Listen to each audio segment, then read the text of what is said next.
Rosa Alfredo. Oh. What's your favorite jarred Alfredo, Boo? You're the Italian. True. Little Italy in the Bronx is really fucking good. Never heard of it. Okay. And what's something that I can get on supermarket shelves? That's something you can get on supermarket shelves. Oh shit, okay. Yeah, now I don't know what stores you have up there, but the places that we have it are Publix, so ever so slightly more upscale. We have Fred Meyer, which is a Kroger brand. Okay, if that's the one that's slightly above, like regular Kroger or Walmart, you should be able to find it there. All right, I think so. Yeah. I know it's slightly better than Safeway. Yeah. All right, we are. But since I've lived down here all my life, I don't really know the northern equivalents of like a Publix. Right. I've never even heard of Publix. Yeah, it's a southern one. Okay. Well, being kind of down here now a little bit, I've still never heard of one. It's interesting. I guess we probably just don't have one around here, honestly. Yeah. All right. Live and all set. That is there. This is there. Give me just a second. And although it sure is going to be fucking awkward as hell when I show up to the Examon fight with my level 99 Examon. Hell yeah. I didn't even know he was a Royal Knight and I just got him. Yeah. Alright, there's the chat thing. And everything is set. But yeah, okay, so I have a question. Yeah. What is it with the Digimon at like their ultimate forms having heads on their arms that have a sword coming out of the mouth of the head? I know, right? Yeah, that is. It's really weird. It is. All of the knights, quote unquote, are like that, and it's very strange. Yeah, it's really weird. It's like their ultimate. I'm sorry. Technically, it's Mega. Technically, yes, it's the Mega. But their Mega form. Oh wait, no, it's not. It's an Ultra, actually. Oh yes, true, Ultra. Yes. But yeah, technically, it's like, oh, remember when we were like animals? That's crazy. Yeah. Now we're like people. That's insane. Now we're all Gundam Power Rangers. Yeah, dude, it's sick. It's really weird. I know. I've never really been a huge fan of the aesthetic, but I don't mind it here. Sure, yeah. Hello, Slay. First time in a while you can watch live? Hell yeah, dude. Nice. Good to see you. Okay. Hey, Chara.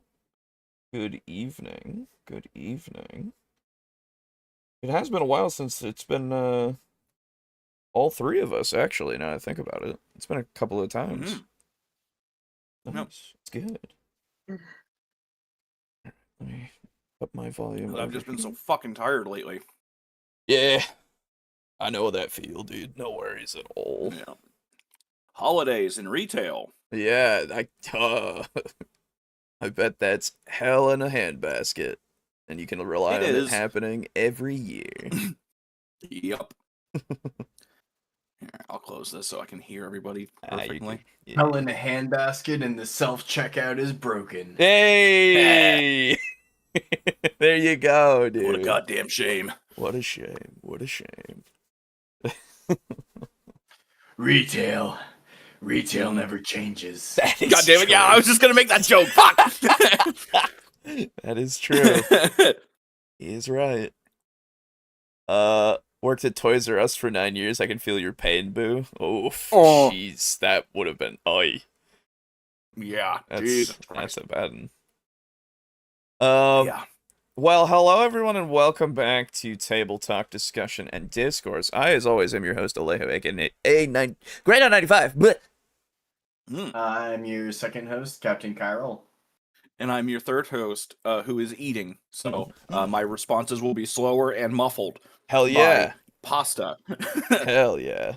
We love it. All right. Well, today I have found a couple of videos. One that we are going to be starting with called Most People Play Clerics Wrong, Here's How to Fix It, by a person named Jace Manoli. And I've seen the thumbnail, and the guy has a chin. Now, I thought it was photoshopped, but like it's not He's photoshopped. actually a Giga Chad. Yeah, he's got the chin. He's got It's the Chad chin. crazy. Nice. So we'll see about this. So he's been fucking like chewing on shoe leather on his off time. Exactly, dude. It's crazy. Hey Dave, worked at one of those media megastores in the 90s called Incredible Universe during one holiday season. Oh, I bet that was horrible. Yeah. Um, Especially during the 90s, because that was before the whole internet shopping thing took off. True. And you could have expected that to pull some people away. Yeah, a hell of a lot more. War. Yeah. War is dynamic and constantly evolving. True. Engravings give you literally no tactical advantage at all. Yes. I love that one. I remember that one. It was very good. But yes, so yeah, this is Jace Manoli, smaller channel, it looks like. I just saw this video and was like, huh, sure, okay. Small channel, massive Riz. That's right. So we'll see how this goes. Here we go. Those people play clerics wrong. They play them like heal bots or like wizards with a high armor class. But that's not all a cleric is supposed to be. They're the heartbeat of the story if you roleplay them right. And that's what we're going to talk about today. First, we'll talk about the things all clerics have in common, the roleplay elements that should always show up when you play one. Then we'll analyze how the 4 2024 cleric domains shape your choices, your demeanor, even your flaws. I'll suggest a few Forgotten Realms deities that fit each domain, so you've got ready-made lore to anchor your character if your campaign takes place in Faerun. And finally, I'll give you 3 fully fleshed out cleric concepts per domain, with personalities, ideals, bonds. I don't understand why you have the blurred text. I get it's supposed to be like kind of a teaser kind of thing, I guess. Yeah, but reveal it as the video goes. Yeah, it's just kind of silly. And flaws that you can take and drop right into your next campaign. I'm Jace. I'm an actor, a screenwriter, and I've been Oh, you're an actor. That's why you look so that would do chiseled. I understand. Okay, all right. DM for over 10 years. Cool. Clerics are one of my favorite classes to play. Mechanically, you get the best of both worlds. You get magic and you get strength. And narratively, they can uplift an entire campaign. Sure. But too often, I've seen them reduced to walking band-aids. And I'm telling you, you don't have to settle for that. So let's talk clerics. What all clerics have in common. Here's the thing. No matter which domain you pick, all clerics share a few roleplay pillars. Faith. It's not optional.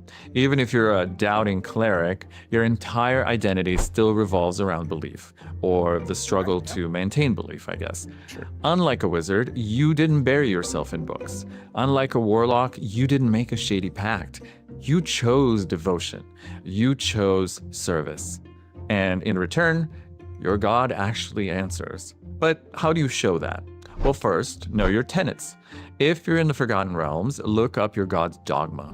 I'll link the Forgotten Realms wiki in the description. It makes it very easy to look that up. If you're in a homebrew setting, ask your DM, what does my deity expect? Or make it up yourself. Write those tenets down and keep them in your notes. Second, use expression. Okay. Sorry, I was gonna pause. Or too. make it up. I was gonna say, or make it up yourself and inform your DM ahead of time. Yeah. So that way you don't show up to session and be like, oh, this god's actually about this. I'm deciding this now. Yeah. Yeah. I'm This god is specifically the god of rolling 20s. Yeah. So I've everything's a decided. crit. Exactly. Yes. Yeah, no, I mean, so I've based a lot of stuff off of different things in creating my own kind of deities and such. And it's important to look at, especially when you're creating your own like kind of world, look at the tenets that became it's either they became because of, or they came about because of the history that was forged because the god existed, or the history that was forged because the god had to intervene, you know, in a bunch of different ways, right? And then it's like, even if they're not as chatty, quote unquote, you know, like they don't they aren't as they are more distant, I guess is the best way to put it. You can still, like, you can have the tenets be based off of what the people then believe after the fact, right? They're just being a little soon. Yes, exactly. I hate you. So, yeah, I also like the idea of tenets given that are not necessarily true. So like, you have different followers of different gods that believe that they are following their will, but are not at, like, only to, like, the barest or, like, tangential degree, right? Because it's like, oh... There's essentially different sects Exactly. that follow the same god but have different beliefs. Exactly. So, like, you can play up your specific sect of the religion, and it could be far and away different from the, like, main body as well, as long as it's related. Hell, you can look at the different denominations of Christianity for that. Exactly. So just take that kind of stuff and you can kind of roll with it. Become a cult. It's cool. Yes.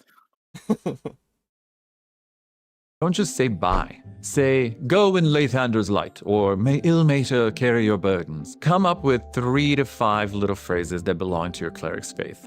Sprinkle them at the table. Perform rituals. Before a fight, maybe you kiss your holy symbol. After a kill, whisper a prayer over the body. Maybe kiss These your holy tiny symbol. habits show that faith is woven into everything you do. Then there's moral weight. When a rogue lies, it's just a lie.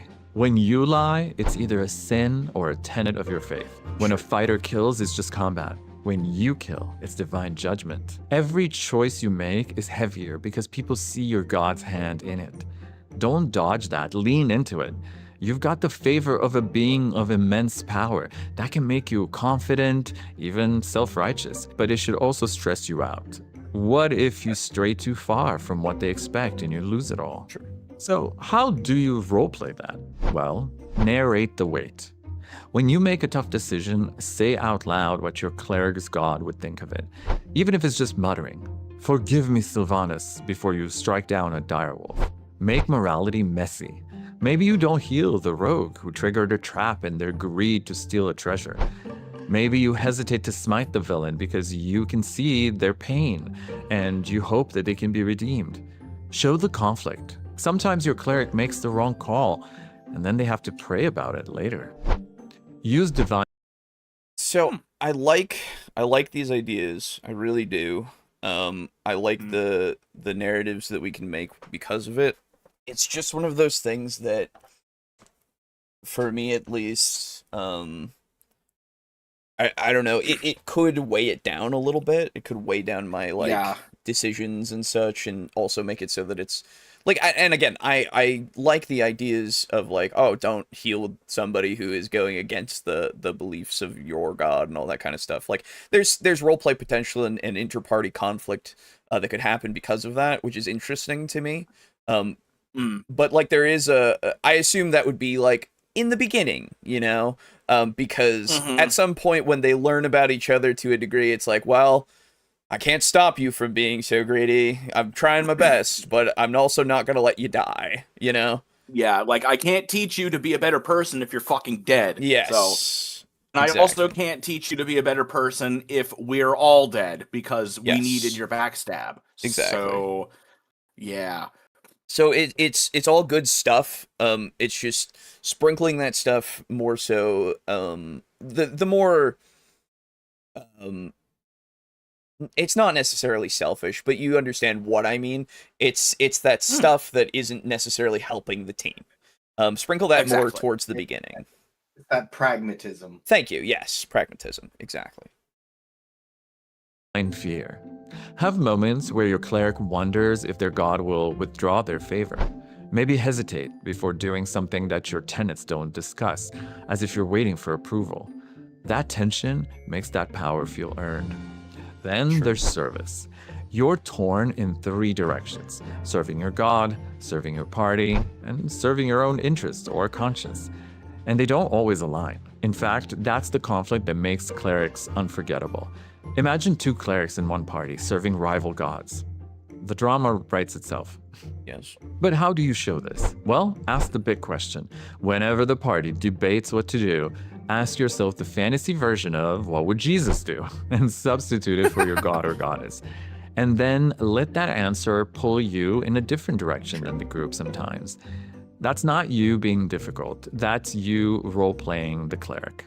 You can keep a private ritual. Between sessions or in downtime, write a short prayer or a journal entry from your cleric to your god, and then bring it up in play. Say something like, "Last night I begged Chantia to give me patience with you." It adds layers. Let the loyalties clash. I mean, it can, but it's also Yeah, like, it can. I don't know, like, to a degree, it could then become incredibly annoying, you know? Yeah, you're having all these additional things for your cleric and all It's these cool. inter-party conflicts and even just like kind of effectively like snide remarks Yeah. is very in character Yes. for certain clerics, but the problem is that you're going to start running the risk of becoming that guy Mm-hmm. and the omega. You're becoming the cleric that everybody worries about. Yes. Yes. And that nobody ever wants to play with ever again. Right. So yeah, it's this risky. This is not advice meant for all tables, I think. Yeah. And Yeah. definitely like the self-aggrandizing like masturbatory aspect Mhm. of like, oh, look at me, the cleric, Mhm. yes. Yeah. Is like an attitude that can be fun and add flavor to your character for the first like few sessions, Mhm. but after a while, everyone else at the table's gonna be kind of like, all right, we get it, dude. Yeah. Yeah. Yeah. For sure. Especially if you just kind of keep it up with that. Yeah. Ugh. Like Yeah. it's one thing to see that all the time in like your critical roles and stuff, because like they can Mhm. bounce off it very, very easily, and they're kind of trained to do so, quote unquote, you know. Yeah. But like in your home games, it could be more of a death sentence for your character in terms of enjoyment of it. Yeah. When your deity wants one thing and your party wants another, don't sweep it under the rug. Make the conflict visible. Even if it's just a sigh or a glance. No, you don't understand. Clerics have to wear their religion on their sleeve at all times, or their god will think they're a fake fan. True. Oh god, yeah. They have to be True. a tier 3. Yeah, they that's have to be right. a tier You 3. have to be a tier 3. This is even God, that's even worse. Like, imagine you're like, guys, what should we do? Should we go back to town to like defend it from the incoming goblins, or should we stay out here and fight off the bandits? And then the cleric is like, oh, you know, obviously not to that degree, Right. but could you imagine that? Like, you're trying to have this legitimate discussion, and the cleric is just like, you're all so wrong. My god wants this thing. That would be so insufferable. You for that kind of stuff, it's like, again, the character can exist that does that. I understand. This is fine as a concept, but again, just don't do it all the fucking time, right? Yeah, and I think a better way to do that, rather than having any sort of snideness or sighing or being like a bitch about it, basically, is maybe have that same conversation, and the cleric pipes up and says, like, maybe the characters ask the cleric their opinion, and they're like, well, actually, I prayed to my god last night, and she said that if we do this, we can actually lessen the impact of both events. Yeah. They'll both still happen, but we can lessen both of their impact. We can either stop one and the other, you know, something like that. Something more of just kind of a guiding hand, you know? Yeah, no, exactly. And I think that would be way better. I think that's something that you have to like be in communication with your DM about, right? Because like the gods will act as they do. The character does not have to act the same way as the gods, obviously. They're just part of their sect. And and however they interpret whatever they're sending as a message, whether it be through the signs of, you know, through actual speaking, or it could be through like signs in terms of like rolling of bones or all that kind of shit, you know. Interpretations of events, maybe even, and then just have them understand that it's something that the god wants for sure, and it's something that your cleric can go like, yeah, so like, hey, so like my god really wants me to do this, so I mean, like, we can go and do the Fingers other pointing thing. at one another. We can yeah, we can go and do the other thing. That's fine. But like, it'd really be cool if we did it this way. You know, Yeah. Yeah. something like I had a that. dream last night, and my god was like, "Hey, do this," and there's like a chest of shit at the end of it, Sure. Yeah. just flat out. Right. You could. You could. The most. It's like when a DM is like flat out breaking the fourth wall. Don't go that way. There's nothing there. Sure. Yeah. Use the god as an ability to break the fourth wall and say, I mean, "Fuck you." There's a chest here. Do it now. It is a thing. Like that is a thing for any sort of either deity or pact maker of some sort. You know, any of those kinds of things. They could just be like, hey man, you want to get something cool? Fucking do this, and you'll get like you'll get something fucking cool, man. So, Yeah, you like cool things, right? yeah, you like cool stuff, right? Everybody likes I cool sure do. stuff. No. I like cool things, and I'm a god, so Yeah. I'm. Yeah, legit. you know that I like what you like, so it's cool, man. Yeah. Yeah. A symbol or a quiet, this isn't what Helm teaches. That's the drama fuel right there.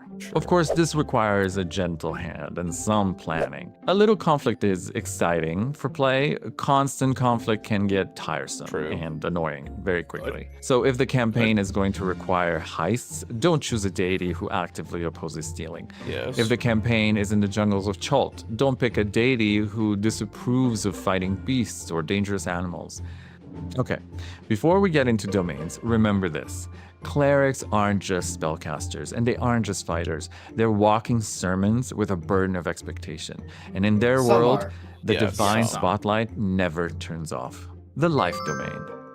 Mechanically, life clerics are the best healers in the game. If you want a party that is going to survive, you're the insurance policy. You're the one who pulls people back from the brink. Roleplay-wise, life clerics are defined by compassion. But compassion comes with a cost. You're constantly confronted with suffering, and you can't save everyone. That guilt, that exhaustion, that weight, that's the story fuel. In the party, you're the nurturer, but maybe you're overbearing. In the I was gonna say downtime, you're the nerd. you're the one binding wounds, feeding orphans, praying for the sick. And in battle, every heal is a choice. Do you save the selfish rogue who's... So this is definitely going for the archetypes rather than your variation, right? Yeah. He's giving you your general. This is the big archetype that you'll see in the book, basically, of what this kind of cleric would be and how they would act. Because I'd be like, I mean, you could act that way, sure. But what if like my cleric's really good at doing the life stuff? He likes the life domain, and he just like he's using it so that he can, I don't know, like make money. Because he's like really good at healing. Yeah, because like my god wants me to heal shit. They never said anything about being kind. Yeah, exactly. It's like, literally. It's like my domain is life. Sure, I will keep life, but man, oh man, could I get a paycheck for that though? Yeah. Could I become kind of big also pharma? need to eat. Please. God damn it! Please don't. You're gonna get assassinated by an Italian guy. Yes, with back exactly. Exactly. There's the drama. Yes, deservedly, but you know. My god wants me to do this. Made me think Zoe, Cleric of Roko. I don't know this reference. I don't know that either. But yeah, so like again, it is definitely these are the archetypes. This is the thing. And yeah, Faerun, we're gonna go into Faerun stuff as well. Faerun stuff is very one note in a lot of the gods. In terms of what they want and what they represent. Though I could be wrong in that, absolutely. I've not read too much. I've just read deities and demigods a couple of times, so I don't know. stole from the I only poor? read the God Or do you let them book. learn? Exactly. And don't handwave healing NPCs to save spell slots for your party members if your deity sees all beings as equal. Or if you do pick your party member over an NPC when the choice presents itself, roleplay that guilt and the burden of having had to choose. Maybe bring it up with that character the next time they do something you disapprove of. Sure. You can say, I let the jungle guy die so you may live, and this is the choice you make? If you're in the Forgotten Realms, there are some amazing gods to anchor a life cleric. Chantia, the goddess of agriculture, is all about nurturing, growth, protecting the natural cycles of life. A cleric of Chantia By might come extending it across with like magic? a spiritual farmer, Yes, sir. practical, down to earth, always reminding the party to care for the land and care for each other. Create food and water would be a great spell to use often as a cleric of Chantia. Ilmater, on the other hand, is a god of suffering and endurance. His followers take on the pain of others willingly. A life cleric of Ilmater isn't just healing wounds, they're embodying sacrifice, sometimes even begging their god to transfer someone's pain into their own body through the spell life transference. And then Yeah, I was gonna say, if we can roleplay it by using the spells that are like that, yeah, absolutely. I don't know if there's many spells that are like that, though, that you can use, Yeah. unfortunately. I like the idea, and in fact, if I wanted to do it in that way, I could be like, yeah, sure, we can do some, like, bargain shit in battle where if I heal you, if you really need healing, and your god is like, yeah, dude, absolutely, you're gonna take the damage. That'd be sick, you know? Like every heal, or what is it? Healing word that you do, you hurt yourself by accident, or not by, but like it transfers like the wound to you that you heal. Yeah, that'd be sick. That'd be really. I guess if you have that god and that's your intent, you would really want to ask your DM for maybe a larger hit die because you're going to be taking damage every time you heal, or stronger heals or something, because that's going to be really rough to like maintain. Maybe. Like if you go into a dungeon, you're going to have to stop after every fucking room, unless you just have a shitload of potions, I guess. Yeah, I was gonna say you could prep yourself, you know. So I don't know.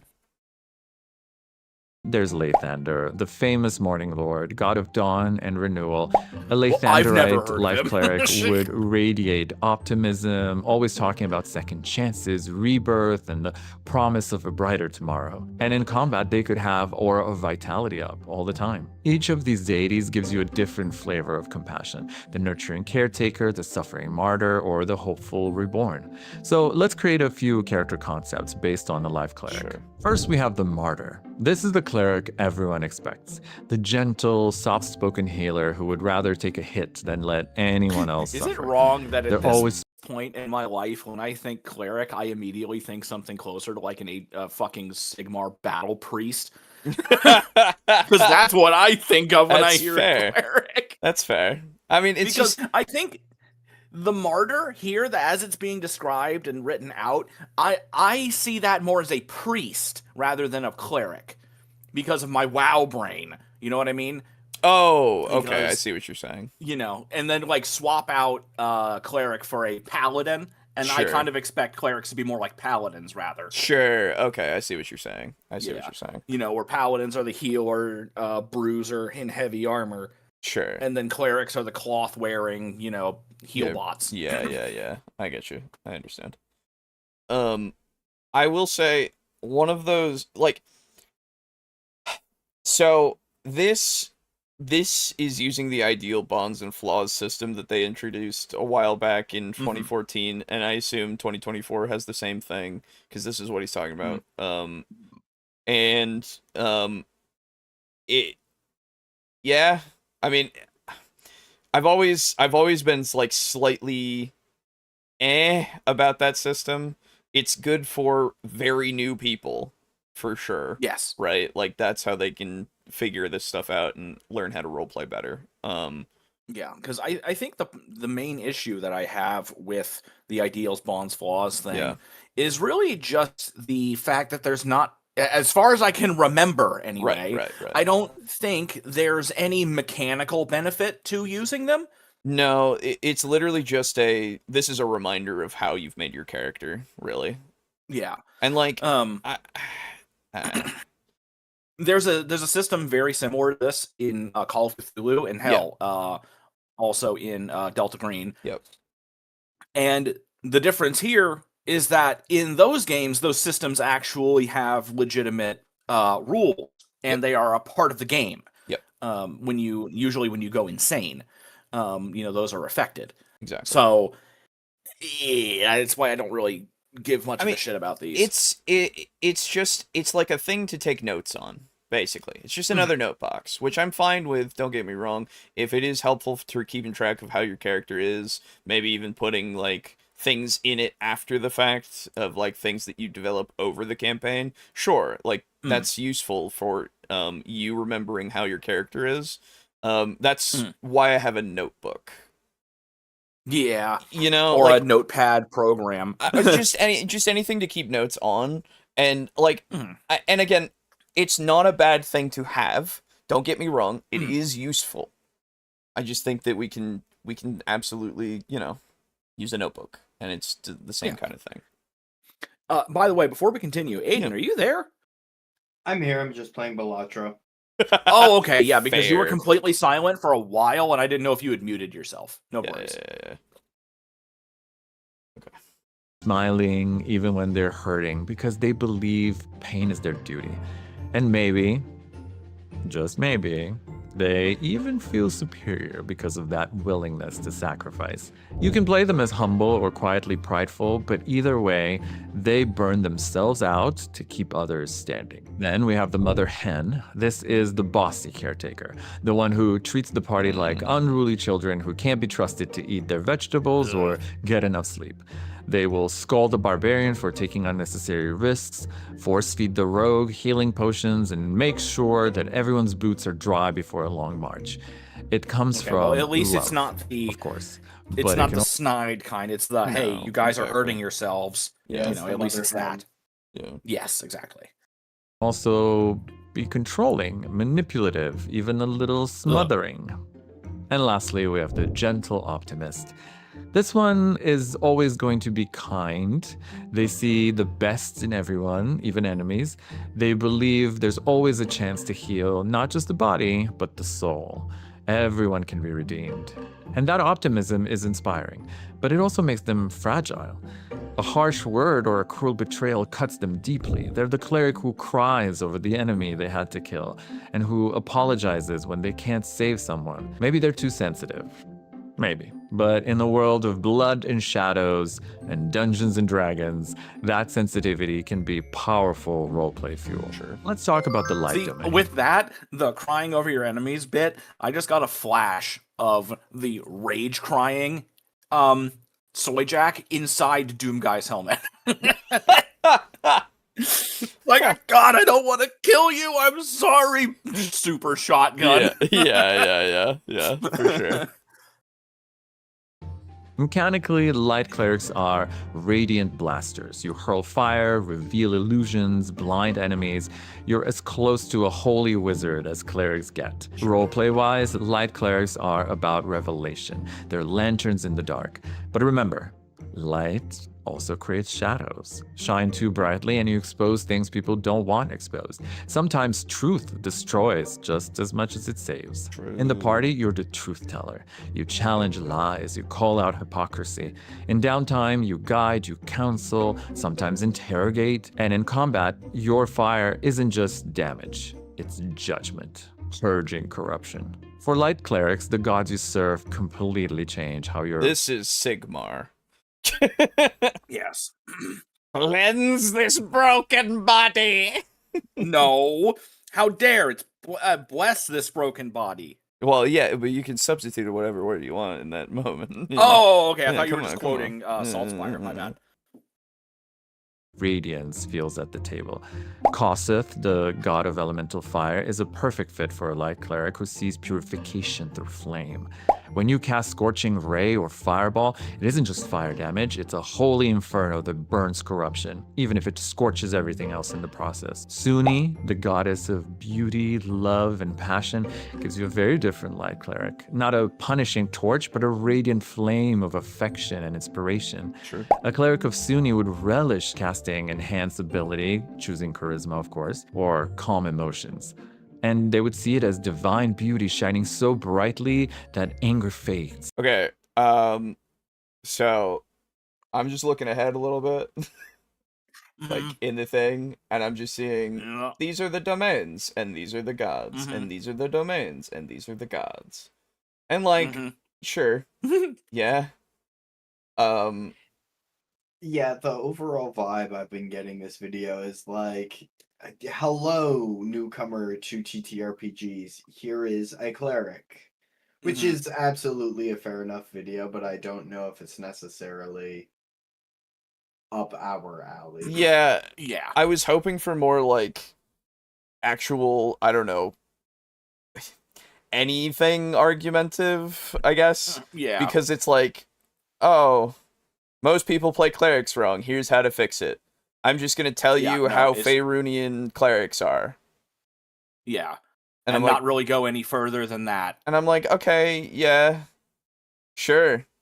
This is a thing, absolutely, definitely a thing. Yeah. I'll at least, I mean, I would It like certainly to. was a video of all time. Exactly. I'll at least we can see the conclusion a little bit here, I guess, but So, here's the bottom line. Your cleric is never just a heal bot. They're not an armored wizard. They are but fate. what if I want them to be? Yeah, what if I want to just be a Band-Aid dispenser? Yeah. What if I'm like, what if my cleric is just is, you know? Wrapped in I'm not that kind of cleric. Thank you. Mm. I've been thinking about him the whole time, honestly. flaws. They're light wrapped in shadows. They're compassion with a cost, or war with scars. Play them like that, and you'll never fade into the background again. Now, I want to hear from you. Do you want more videos like this, breaking down how to roleplay specific classes? But you I guess you Kind of did. didn't really. So like you roleplayed how to roleplay specific personalities. Yeah. And like, yeah, sure, they can be tied to the classes, but they don't have to be, you know? Yeah. And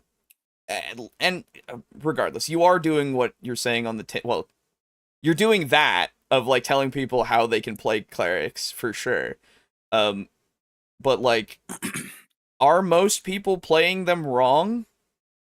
Is Yeah, right. that a thing that is happening? Because I'm not sure about that. I guess if he did I've say not- he was a DM for 10 years, Yeah, so yeah, maybe yeah. he has run into that. For sure. What were you gonna say? I've not seen anyone complaining on r/D&D.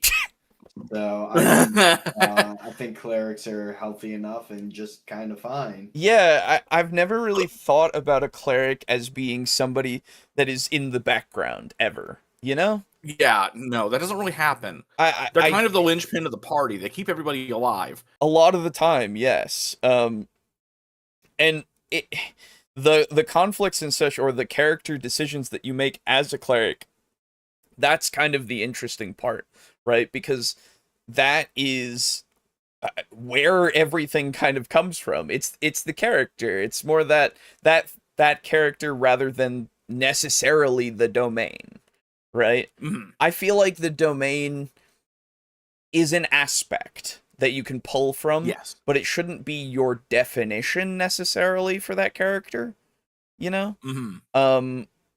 It can be, don't get me wrong, it can be, and if you can make it work, absolutely go for it. But yeah, I don't know, and I don't think anybody playing a cleric that is heal botting or a healing wizard is doing it wrong, because literally you could just play the cleric of the Arcana domain, and that's a wizard cleric. Like, that's just then you are literally an armored wizard. Yes, exactly. And I know that's not in 2024. It was in 2014 though, so you can play it in 2024. So, but like at the same time, it's just like, what about if I'm a forge cleric? It's like, well, then you're the cleric who can also make stuff, right? Like, we can be really like, we can boil things down a lot if we want to, and reduce them to those base kind of things, but it really just matters on how you play the character rather than the domain that you take. because the domain, like I said, will be a contributing factor rather than your main definition necessarily. I mean, hell, it's the domain matters less than the god you're worshiping in that domain. Yeah. Or that at least applies to that domain. Exactly. So, yeah. But anyway. Not objectively bad. No. It's just, kind of bare bones, effectively. Yeah, this is very much a video. Yeah. Definitely for newer people who want to play archetypes, I guess. But anyway, unfortunately, let's move on to the other video that I have here. I can get a third one for sure after this. So, this one... Give it a second. Okay, why didn't it? Okay. I already know 2 of them. Yeah, so this is, do not give players these items D&D 5e, from Puck in D&D. I've had this in the queue for a bit. What are 2? The Deck of Many Things and the Immovable Rod. Deck of Many Things, sure. Yeah. I don't know. I guess we will see. 10 minutes. Tell me bad things, please. All right. I've been playing Dungeons & Dragons for many years. Dear viewers, I've been playing Dungeons & Dragons for many years now. Now, most of that time has been spent as Dungeon Master, and in that time I've learned something about myself. I tend to be a bit liberal when it comes to giving magical items to my players. Sure. I'm so excited to give them their little treats when they don't die in my dungeons. And I've acquired some special knowledge because of that over the years, and I decided that I'm going to share that with you today in a video format. This is a list of items that you absolutely should not, under any circumstances, give to your players. Under any circumstances? Well, excuse me. That's a claim. On my list of offenders is the Wand of Viscid Globs. This particular weapon comes to us from the Forgotten Realms books. It is a favored weapon and magical item of Jarlaxle Baenri, a character I talked about in a video not enough of you watched. Now, this particular magical item used to be fairly harmless unless a player tracked it down in lore and specifically asked for it. However, it was published in 5th edition in the Out of the Abyss dungeon module, and now it seems we all have to live with it, and it seems they know exactly how broken this particular wand is, because it's damn near impossible to find on D&D Beyond to give to your players. Well, now that's a claim. Hold on. Yeah. D&D bar anymore? D&D Beyond. Oh god. Oh, you know what? I'm not gonna fucking fact check him on this. I don't want to search through D&D Beyond. The first page made me go, Anyway. Allow me to explain what makes this so terrible. Now, this particular wand doesn't contain any special spells. It does, however, launch Viscid Globs. Now, these Viscid Globs will restrain you for 1 hour, can be launched up to 60 feet, and can be launched 7 times from the wand before it needs to recharge. Now, the 2 things that make this wand particularly insidious are, number 1, it is a straight-up ranged spell attack roll. You need only break your opponent's AC to restrain them for 1 hour. Yeah, Jesus fucking Christ. The second most insidious piece is that the restraint that is bestowed on someone from the Wand of Viscid Globs is nearly unbreakable for that hour. There's no save, there's no escape DC, there is nothing that allows you to remove yourself from the hardened glob once you are hit with it. So it's the glue gun from... Yep. Yeah, it's the glue gun from fucking Prey, except the glue gun was weaker. Yep. Viscid Globs. Wand of Viscid Globs. D&D Wikidot. You have my back. Here we go. Alright, let's find out about this a little bit more. Crafted by the Drow. Oh. Of course. This slim black wand has 7 charges. You can use an action to expend 1 of its charges to a creature within 60 feet. ranged attack roll against the target with a bonus equal to your spellcasting modifier, or your intelligence modifier if you don't have a spellcasting ability. Plus your proficiency bonus. Plus your proficiency bonus already. So you're already just proficient with this wand. Very cool. That's fucking weird. On a hit, it expands and dries on the target, which is restrained for 1 hour. Okay. After applying That's ridiculous. a pint or more of alcohol to the restrained creature, dissolves the glob instantly. Applying, excuse me, a pint or more. Okay. As does the application of oil of etherealness or universal solvent. Fair enough. The glob also dissolves instantly if exposed to sunlight. No other non-magical process can remove the viscous material until it deteriorates on its own. Oh. So, and the wand itself is destroyed if exposed to sunlight for an hour without interruption. Okay, so this is specifically made for Underdark stuff. Yes, it's a drow thing, and then all that kind of deteriorates under sunlight. Yeah, exactly. So the only time where this is going to be that big of a deal would be if you are in the Underdark or in a cavern or something like that. Yeah.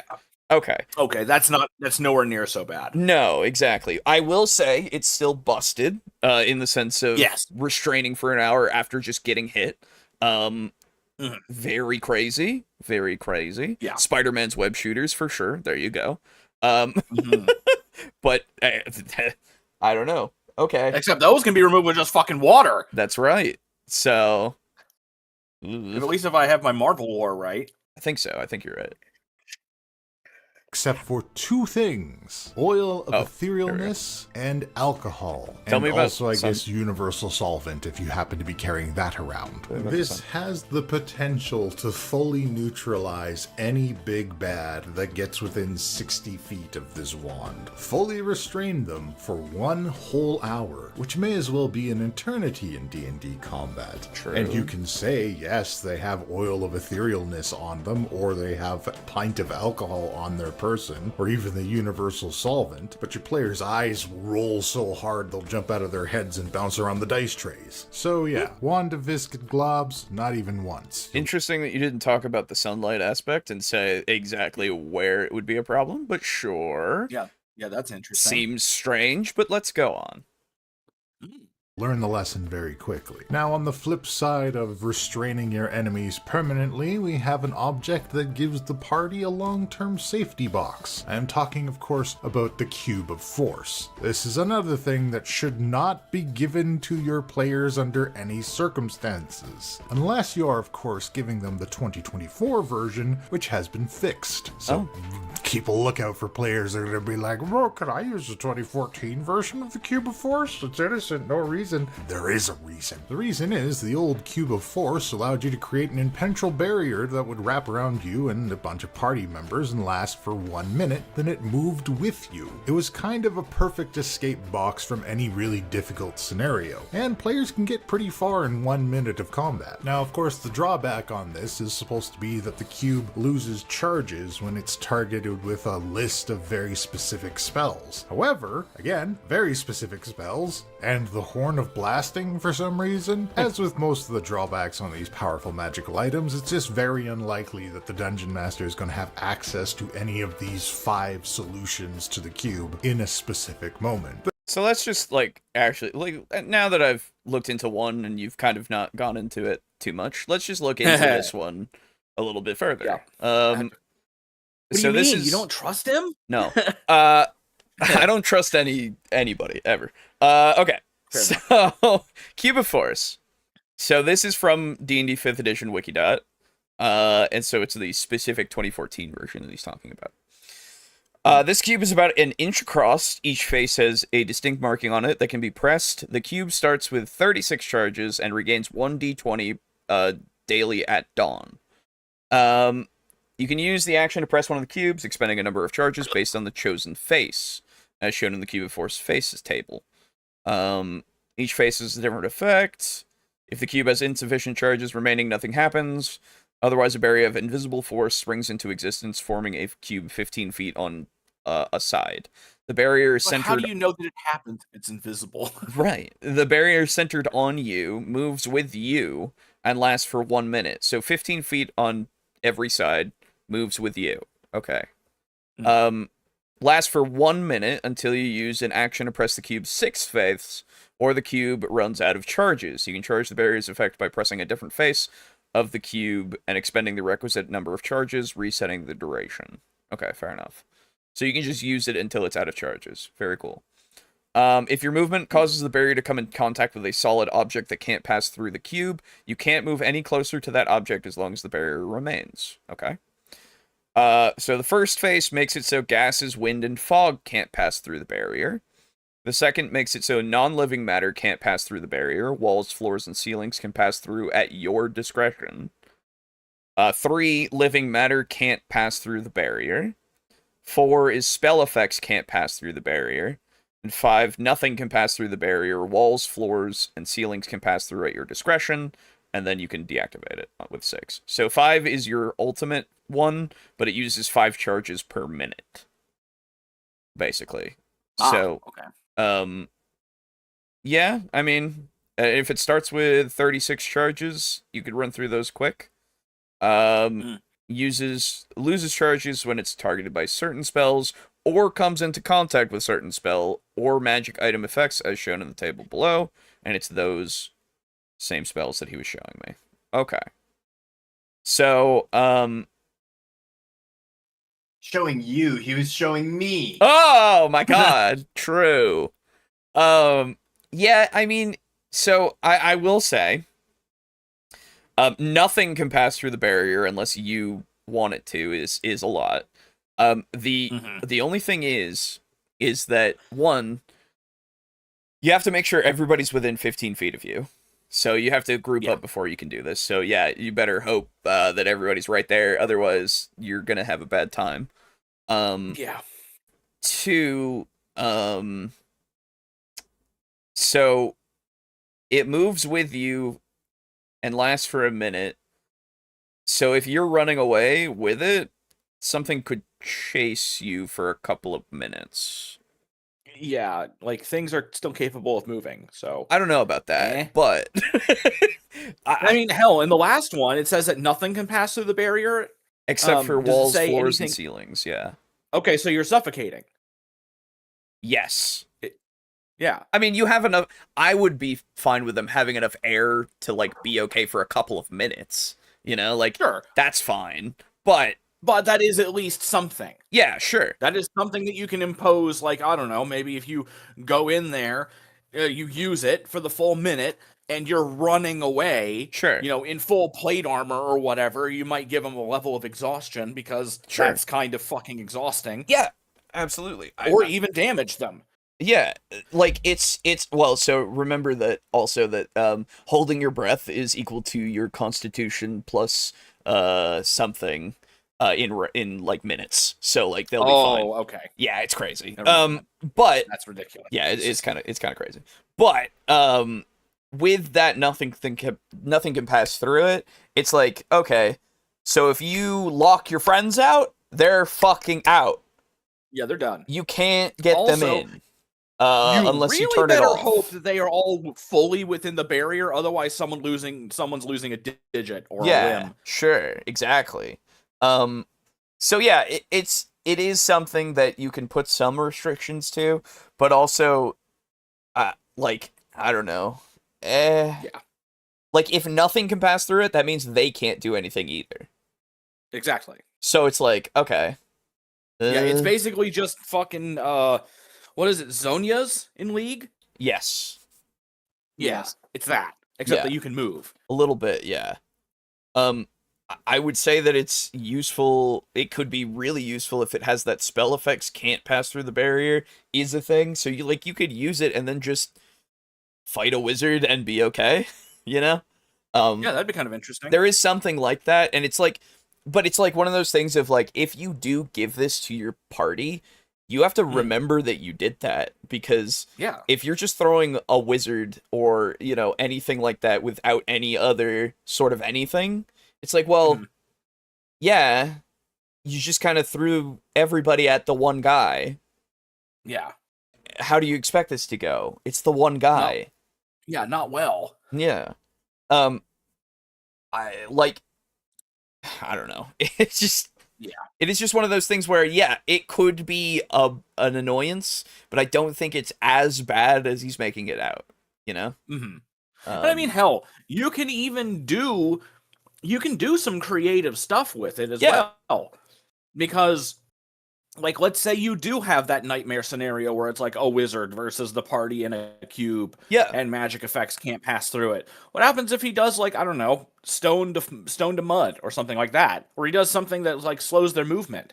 No, that because stuff, he could totally run away and then fuck them up. Exactly. It's you just gotta kind of work around it, right? Like that's you have made the thing for yourself to deal with, right? Exactly. When you give people things, you did that as a DM. No one to blame. I have no one to blame but myself. What the consequences of my own actions? What are those? Damn it! I hate those. Hate those. But yeah, for this one specifically, who could have seen this coming? Yeah, exactly. Oh, me. Fuck. So like, and like, you could even use the cube, like, and I'm just thinking of different things now, not even thinking about combat, but the cube could be useful for like, hey, we're out of water here. Could you go to the river? It's only like a few minutes away. Go and get a bunch of water in the cube, put it in our well, you know? Like, I don't know how well that would work because you're now in the force field with like 2 feet of water in there with you. You're trying to walk in 2 feet of water. Yeah, man. That's fucking hard. Yeah. I don't know. Just do something with it. It'd be kind of interesting, right? See what you can do with it to like help people, you know? Yeah. Be very interesting. I'm just thinking of more than just combat because I don't know if you know this, but D&D is more than just combat. It's... Okay, I got it. All right, I got it. Yeah. Okay, so here's what you do. Okay.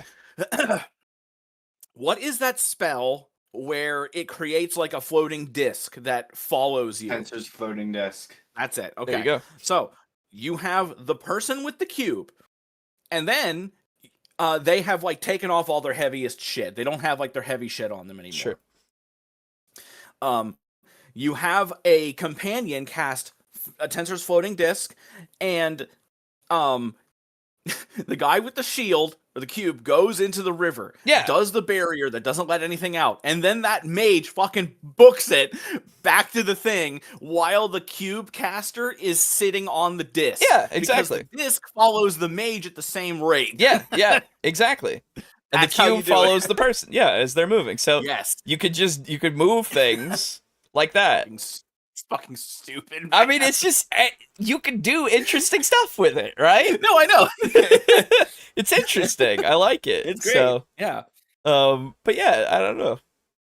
It's funny. The new Cube of Force is a lot more balanced, if a little boring. It gives you access to 6 different kind of protection spells to create barriers between the player and the attacking NPCs. Sure. Overall, I consider it a very good change. Use the new Cube of Force as much as you like, but don't use the old one. Next up, the Bag of Beans. Do not, under any circumstances, give your players the Bag of Beans. The Bag of Beans seems pretty innocuous to begin with. It's a bag of magic beans. If you plant a magic bean, one of a bunch of different effects happen. There's a fun little table. It's like in the fairy tale. You can grow a beanstalk. The catch is, a lot of players aren't even going to use it for that, because this bag of magic beans, under the right circumstances, is also a bag of grenades. You see, the beans only work if you carefully plant them into the ground. If you dump them out on the ground, one or more of the beans, they explode in a 10-foot radius, dealing 5d4 force damage to anybody who can't make a DC 15 dexterity save. So all players are asked the question, which would you rather have? A random quirky event after taking the time to quite carefully plant a bean, or a bag of 3d4 improvised explosive? So the event. So you're saying force damage, but I'm seeing fire damage.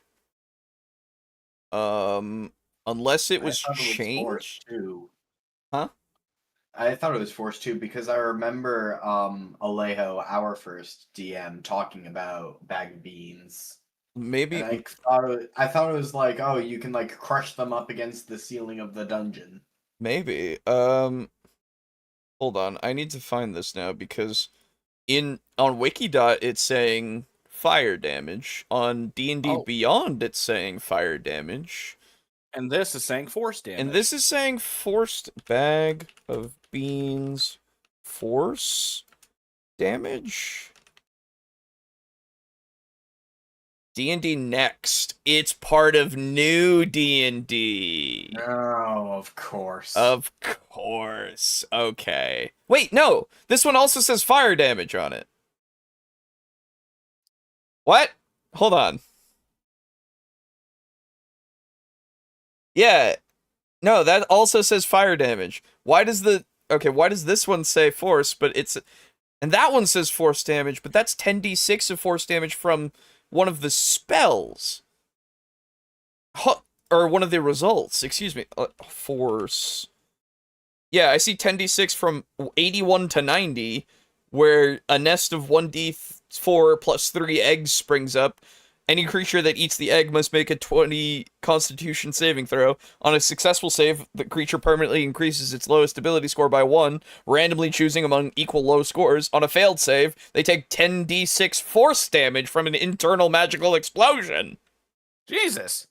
So, don't do that. I'm just imagining, like, the barbarian eating one of them and just burping out smoke. Like Exactly. a Looney Tunes cartoon. Yeah, for sure. Upgrade to the companion cube of force. Hell yeah, companion cube. We're only given the options of dump or plant. What if we roll the beans? Yeah, exactly. What if it blows up where it stops? What if we mash them into a fine paste? Yes, exactly. Yes. Then you have nitroglycerin, you absolute madman. But yeah, this literally says if you dump the bag's contents out on the ground, they explode in a 10-foot radius extending from the beans. Each creature in the area, including you, must make a DC 15 dexterity saving throw, taking 5d4 fire damage on a failed save, or half as much on a successful one. The fire ignites flammable objects. This one that says fucking force damage. That's weird. Yeah, so, like, and when you look it up as force damage, I see something that says force damage, but when I look into the actual link, it says fire damage. Yeah, I mean, it is an incorrect thing, and we don't really know why. But what I'm saying is, I think he looked it up, and it just said force damage on something, because I don't know where he got this screenshot. It's interesting. Yeah, that's weird. That this screenshot is very much self-contained without any identifying features whatsoever. That is true. I don't know where... Actually, wait a minute. Let's back it up ever so slightly. Yeah. See if it zooms in from anything.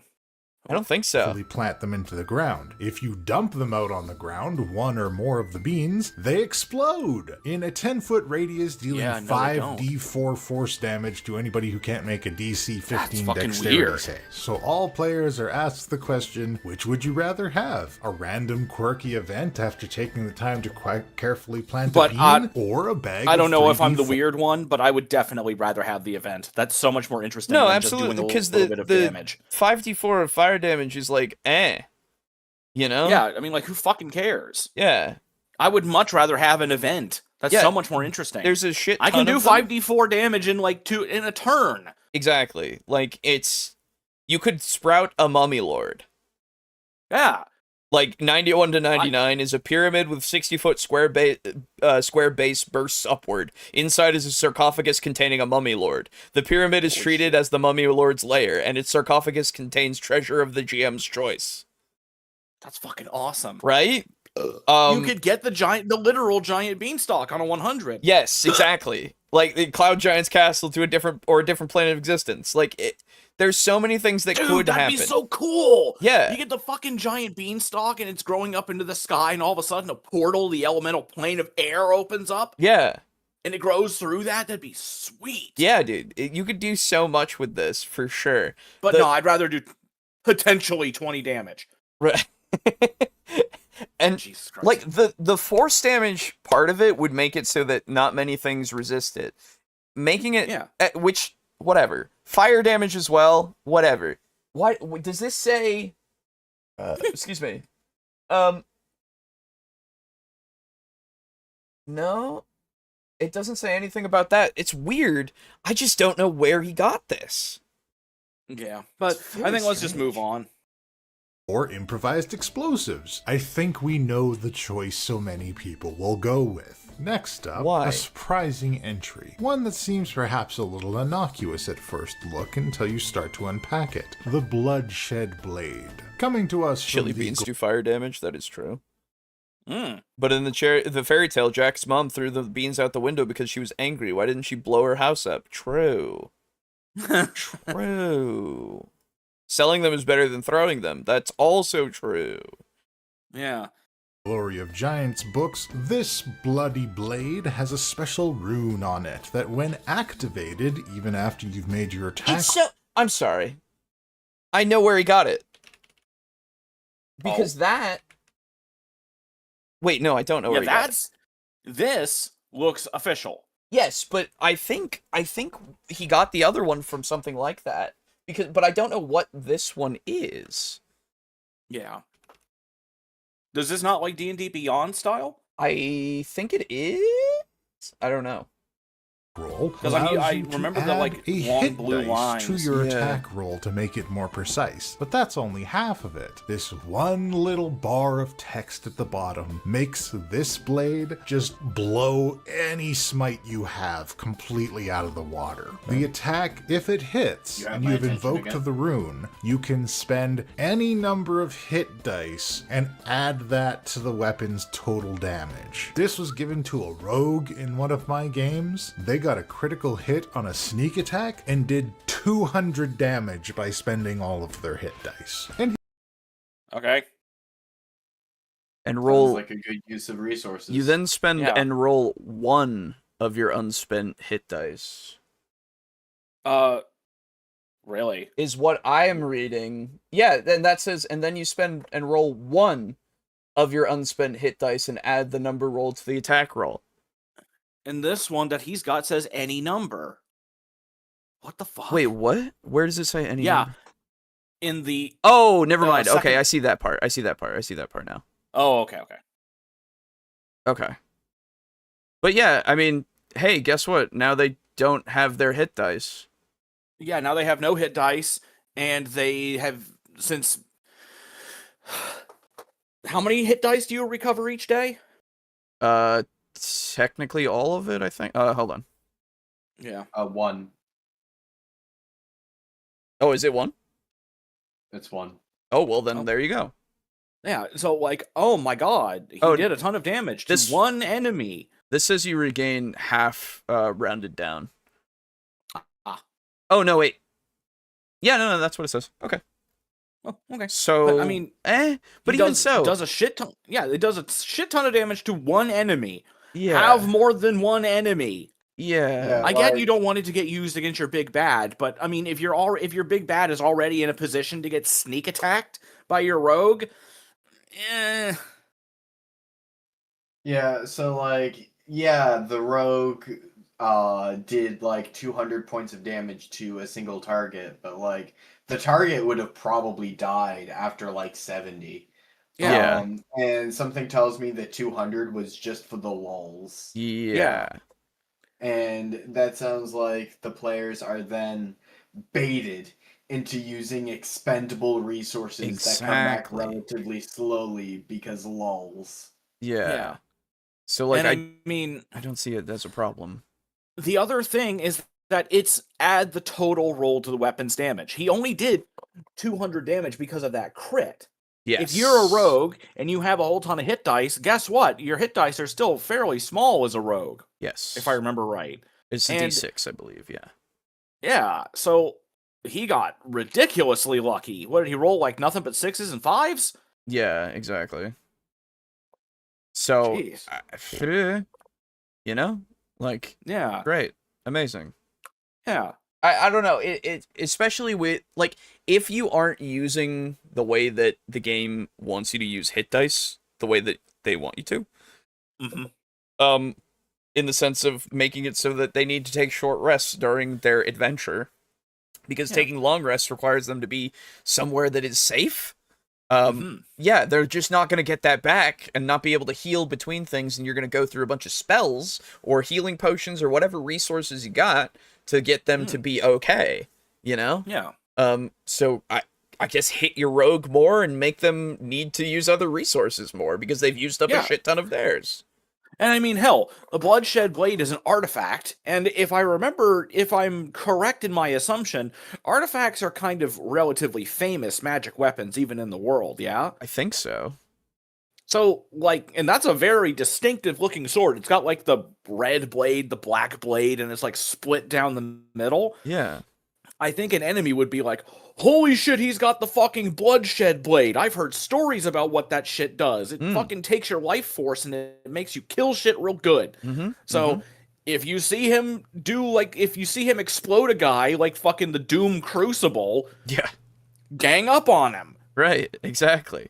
Shoot him down before he can get close to you, you know? Yeah, and it's not like you can't say, well, you know, you go into a dungeon, you kill all the guys coming through, and you get to the big bad, you do your Bloodshed Blade, and you fucking kill the big bad. You can't tell me that there aren't other servants of the big bad in the nearby area that maybe got called, like, back to the base to try to defend it. So maybe they go through, kill everybody in the fortress, but some people from, like, the outskirts areas came in and are coming and, like, converging on their position as they're leaving, and now you have a weakened rogue who can't fucking defend themselves very well, or at the very least can't heal. Yeah, because don't forget, hit dice are part of healing spells now. Oh, yes, that is true. In new 2024, it takes away their ability to heal as easily. Yes. Yes, they can't heal at all, because potions do your hit dice, I think. And healing's... Or maybe it's not. I know it's healing. The spells. Yeah, the healing spells, yeah. Okay. Yeah, unless they dump all their healing potions in them, and then that's a whole other problem. Exactly.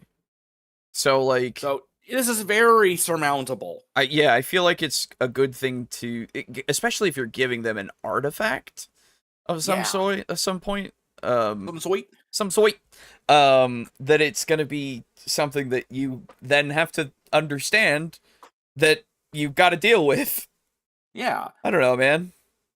You sure he's not getting it off the homebrew section of D&D Beyond? Yes, I am. These are literally specific things. Absolutely. Yeah. Hello, August. And I mean, hell, you know, this never really wound up happening, but it's a story that I really wanted to have happen. Remember when we were going to prep to do, like, an Underdark campaign, and we were playing all kinds of weird shit? Yep. Or we wanted to, and we never really got to start. I wanted to play this weird kind of, like, half-fae, halfling fairy guy person.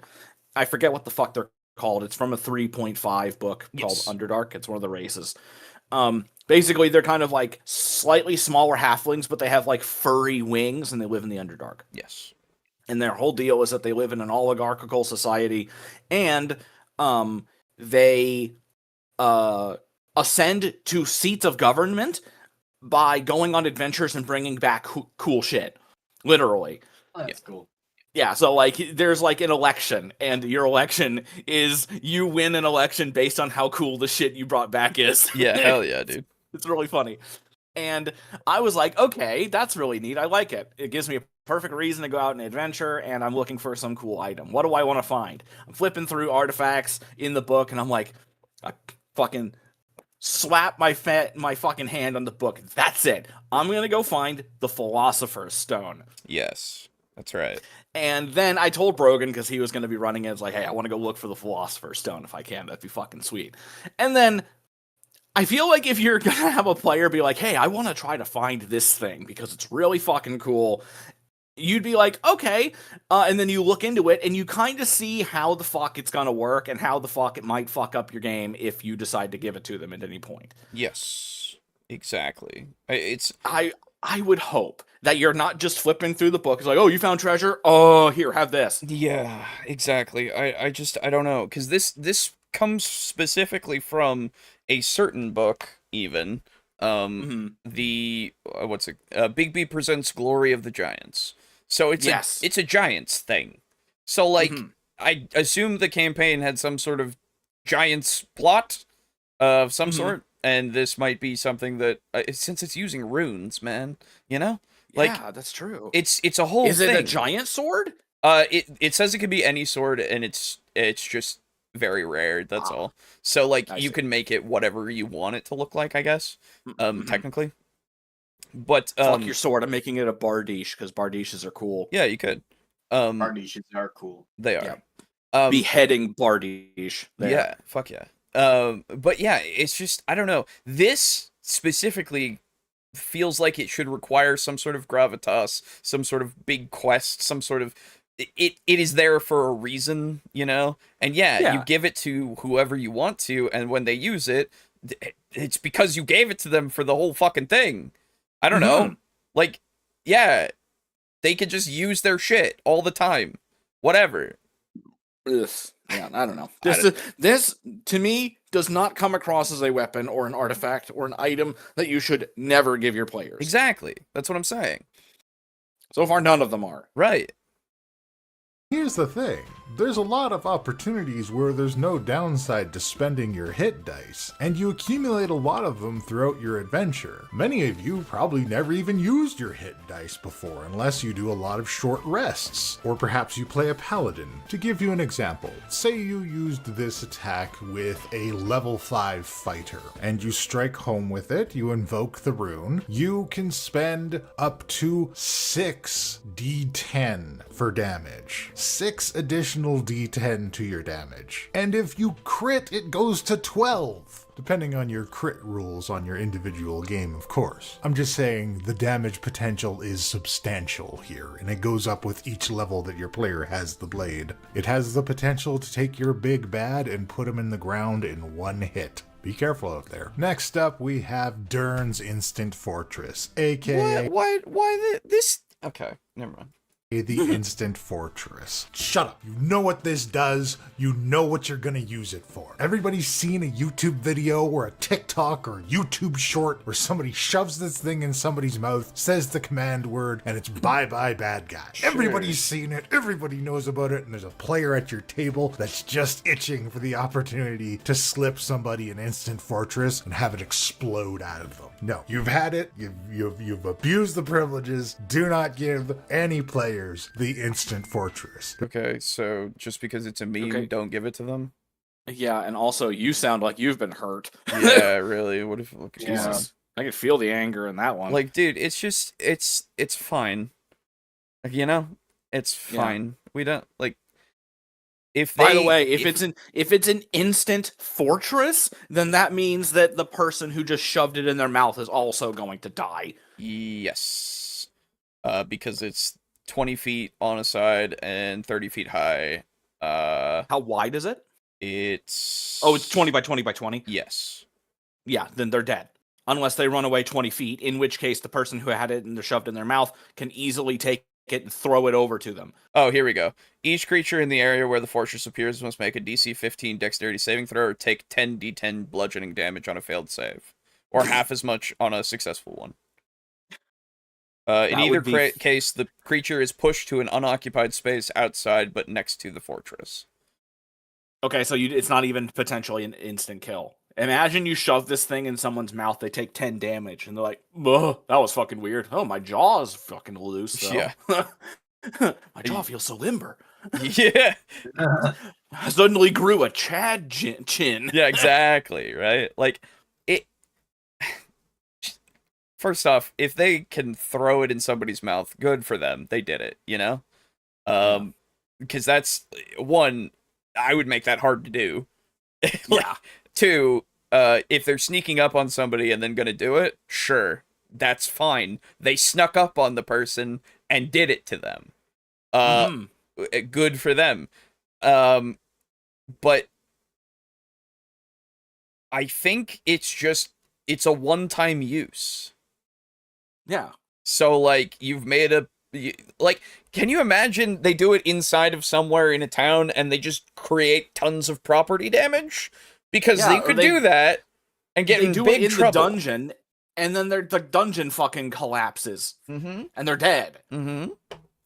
Like, there's a bunch of consequences you can do because of this. Sure, they killed the guy. Whoops. Oh no. Yeah. But guess what? Now no one likes them in the city. Because they're known as the ones who will just destroy the city to kill one guy. Yeah. It's like, oh, cool, man. Nice. You know? Great. Now fucking leave. Now get you out don't of get any here. reward. The reward we were going to give you is going to have to be spent on rebuilding these people's homes. Exactly. Like, it's just, yeah. Stop having fun, guys. Exactly. That's what this feels like. A stop having fun energy. It's like, Yeah. okay, I can still have fun and create consequences for their actions, though. So now, you know what I do want to see? Yeah. And this is coming straight out of 40K, and I'm sorry. What I want to see sorry. is somebody with this thing, and maybe they like toss it to the barbarian, and they just scream "Pull!" and they fucking like the barbarian like hucks it way up in the air, Sure. and they're on like a battlefield or something. They throw it up in the air, up above the enemy army. Do the command word, the thing like expands, falls down, like crushes them, just like how the Sororitas have drop churches. Yeah. Oh dude. hell yeah! That'd be sick. That would be fucking sweet. That'd be super cool. This is not a problem. It is not. This a is problem just at all. I hate you. Yeah, I hate you for hurting me. Yes, exactly. It's like, okay. Because I can tell. It's just so weird, you know? It's also weird that he's not going with any of the ones that are like actual campaign breakers. Sure, yeah. It's very strange. There's no effective workaround it. There's no argument you can make. If somebody has it in their mouth or in their body and you speak the command word, they're done. You have to do some catastrophic contortions to make your way out of it. Yeah. The rules literally describe how it doesn't do that. First off, it's magic. Yeah. I'm sorry, but like, yes, I understand something expands and becomes a big thing inside someone's mouth. They can break their head open and they die. Sure. But I also can then say, but it's magic. I'm sorry. Yeah. The thing has literally been designed magically to not instantly kill somebody, potentially. Yeah. Right? Like, I don't know, man. If it does enough damage to instantly kill them, the corpse that comes out will have its head just kind of gone. Sure, that's fine. I don't care. If they take 10 damage from it, sure, they have a bruise on their chin. I don't know. Like, just, you can utilize what it says and weave it into what it looks like. I don't know. Like, I get that it's not as realistic. I understand that, but magic isn't as realistic as you think. Yeah, and the thing is, you can absolutely kind of be a bit wishy-washy with rule of cool and following the fucking rules. Yes, it's fine. If rule of cool breaks game, follow the rules. Sure. That's it. And if you're gonna disappoint your table by not just doing the thing, well, that's your call to make. Yeah. Either you and do it, they're not using it the way it's intended. Yes, and which is fine. I mean? So, like, either go with what they want and make it a crowd pleaser, and then just don't sulk about it, or utilize it in the way that it's written and disappoint them slightly, but continue the game. Like, but I mean, and I think if your players are mature enough, they'd be like, "Oh man, okay," and then move on. Exactly, it's gonna be fine. And if you're playing with a group that's just gonna hound you about it, well, I don't know, dude. Then something's going on there that I think you should look into. Yeah. If you're playing with the group that would hound you about it, don't give them items like this. Yeah. It's as simple as that. Exactly. Fellow DMs, do yourself a favor, avoid the fortress. Hilarious. Or you could just tell the players that as the fortress expands, it pushes everything out of the way, if you want to be boring. Alright, last one on my list. The last item you should absolutely never give your players, and it should come as no surprise, is the immovable rod. I really don't think I need to explain this. The immovable rod is a magical rod that when you push a button on it, you freeze it in place. Even if it's not attached to anything, it just stays in place, and it takes 8,000 pounds in order to move it, or a strength check of 30. Now, I don't know if they give out an award for most creative use of magical items in Dungeons & Dragons, but if such an award did exist, I believe it would go to people who use the immovable rod. It's pretty good. People have done some crazy things with this item, using it to hold doors closed, using using it to pin creatures down, Yeah. using it to climb through the sky like a magical sky ladder, all kinds of crazy stuff. In fact, creative use of this rod has become so prevalent that I've seen dungeon masters react to its presence in a game as if handing someone the nuclear codes. Like, you have to be very careful which specific player you give the immovable rod to, because if you give it to the wrong one, they will straight up break your game. So yeah, that's my list of various magical items that you absolutely should not ever give to your players. I don't even agree with the immovable rod one. Like, it's fine.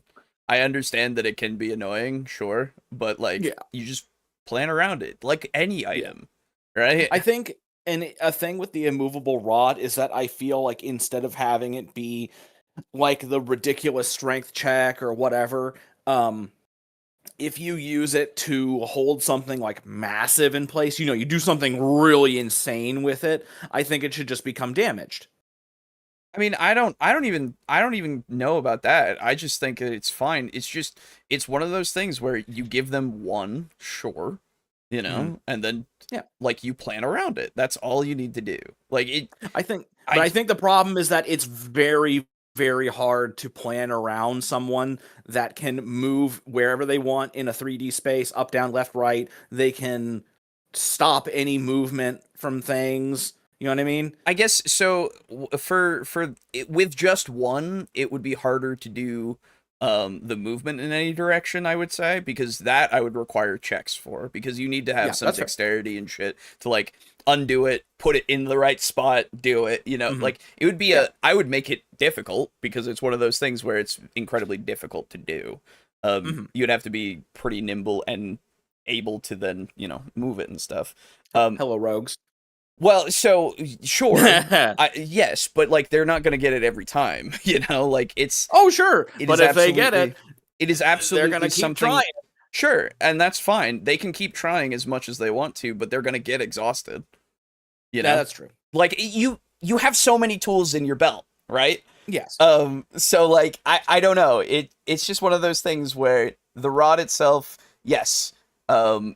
If it can like do something specifically to certain enemies, absolutely, that is something that is going to be problematic for your creature designs for sure. You just gotta kind of give them a little bit more of an out than you would think that you need to here and there, in the sense of additional creatures or making it so that even if it's in one place, it can still do things, you know. Once you give them an immovable rod, once you give them an immovable rod, it's like, well, now I have to make sure that the creatures they face, even if they're literally like unable to move, they can still do stuff, you know? I mean, I did that with the, what was it called? The big ice worm thingy. Yeah. The famous one. Yeah. Remoraz, that's it. Yes. Where Aiden clicked it in place inside of it, and it was able to still move. It just kind of like ripped itself open. Yeah, exactly. A hole in itself. So I did that, and then the big spider, the Goliath long legs, where it fell down, and then you put it on top of it. It was completely fine because you guys had already gone through the legs. You went about the process of dropping it down, and then you did that. That was completely fine. I just see how many things can kind of not really ever occur to somebody. Sure. I think that's more the issue. I think that's just you D&D kind of have to general. really think about. Well, sure, but you don't always have an item that can be clicked into place and takes 8,000 pounds to move. Sure. You know? So, like, you got to think about, like, every door, every hallway, every little thing that could happen. Sure. And it seems very difficult to fully plan around. Sure. You're never going to fully plan around anything, sure. I get that. Yeah. Obviously, you don't want to be like, I give you an immovable rod, and now I'm going to nerf it every chance I get. Right. You know, that's no fun. Yeah. Why would I give it to you in the first place if I didn't let you use it? You don't want to take the arrowhead approach to game development. Yeah, exactly. You know, apparently they're going back into doing that now. I doubt that's what that. I've heard. So, like, I've been playing Helldivers the whole time. And is it still good? I would say it is on the road to being engoodened. Okay. Okay, that's good. Well, I hope that what I heard is wrong then. Same. Yeah. But yeah, it seems this is one where I wouldn't say don't give it to players. Yeah. Give them just one, and then be ready for some of your plans to get fucked up. Yes, exactly. That's what I think you should be ready for when you give anything. Like, literally any magic item whatsoever, because somebody will think about something that you never thought about, right? Yes. Because that's what you do. You try to get through things in creative and interesting ways, right? We try to solve problems creatively. Exactly. Creatively. Yeah, creatively. Exactly. Yes. You all for watching, and if you'd like to personally not receive any of these items from me in your very own Dungeons & Dragons game, you can find me on startplaying.games, where I have a couple different games open, with a few open seats, and I'd be happy to have you at my table. That's it for now, folks. Session. Thanks for watching. Please let me know if there's any items that you do not like to give out to players in the comments below, and we'll see you guys in the next video. Till then, puck out. So these are the items that I have personally been scorned with. God damn it. Dude, he completely fucked up his outro. Instead of saying puck out, he should have said puck off. Oh, fuck off. That would have been way that better. Been so good. You're so right. It, holy shit. All right. But yeah, that's literally just, I don't know. This is just one of those things of like, I had bad experiences with these items. Yeah. The only one that I really think that you, at least now, because, after giving the brew, it's really the deck of many things. Yeah, I think that's the only one that I, like, if you want your game to be fucked up, you give them the deck, right? Yeah. That's because, that's the thing. That is the one that will actually fuck you up. Yeah. Them and you. Exactly. It can be useful, it can be interesting, but like more often than not, it can do some bad stuff. Yeah, it's gonna fucking, you're gonna get void, you're gonna get death, you're gonna get fucking dungeon. Yep. Okay, so I have a third here that's in the same spirit of magic items.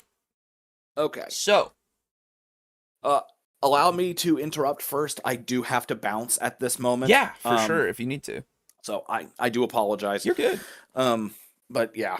And just as a heads up, I don't know when you're off this week, but I am not going to be available until Wednesday because I'm going to be going out of town. Fair enough. Wednesday after work is probably the first time that I will be available, so that works out. Well, maybe we'll play some. Maybe we'll go back to the science team. Yes, maybe we will. Sounds good. All right. Well, you guys enjoy. Have a good rest of the podcast, and I must dip. All right. So, see you later. Goodbye. Goodbye. All right. So, as said, in the same kind of vein of magic items, because didn't realize that first video would be so nothing. But at least I have some other stuff that I can pull. So, this one is called the 5 tiers. Goodness. The 5 tiers of handing out D&D items. It's from bonus action, or bonus reaction now? I thought it was just bonus action before. Maybe changed the channel name. This is the guy who was talking about quitting. If you remember, he talked about quitting because he wasn't able to make as much doing his D&D stuff, and then he just kept going. So... Oh, I remember him. Hey, you know what? Good on him for sticking it out. Yeah, I'm glad that he's still doing it if it's something that he wants to do and it's not just something that he has to do. You know? Yeah. I have no idea. But, regardless, here we go. Is a DM. These are D&D magic items. This is the DMG with over 400 of them. And the D&D Extended Universe has, well, unlimited magic items, really. For tens of years, DMs have struggled to give out the correct amount of magic items with most of their items either going completely unused or them breaking the balance of the game. Hey, Deck of Many Things reference. There you go. Entirely. In this video, we're going to be taking a look. Deck of Many Things just feels so infamous at this point. It's like a gimme item for like, oh, what's the one item that'll ruin your game? Exactly. What is a Deck of Many Things? Right. It would be a Jeopardy question at that point. Like, the mainstream would know it for no reason. Look at the new Dungeon Master's Guide item tracker sheet. Talk about the best items to Magic item tracker sheet? Okay, alright, hold on. give out and when, as well as my favourite items to give out from each rarity level. So let's start with the lower levels. Levels 1, 2. For the lower levels, the DMG suggests 6 common, 4 uncommon, and 1 rare item. Was that... Did he mean to, like, cut off when he was listing off 1, 2, 3, and 4? Or are we just... I don't think so. I think it was just a little oopsie. Yeah, it seems like a oopsie. Be handed out. And this tracker item is available for free in the D&D basic rules as well, by the way, link in the description. Now, in the DMG, items are separated into 4 different types: arcana, armaments, implements, and relics. Okay, I didn't... to be fair, haven't looked at a DMG for 2024, so it's interesting to see this, that they have specific things for specific classes. That's, I guess it's... I am okay with it. I'm not sure.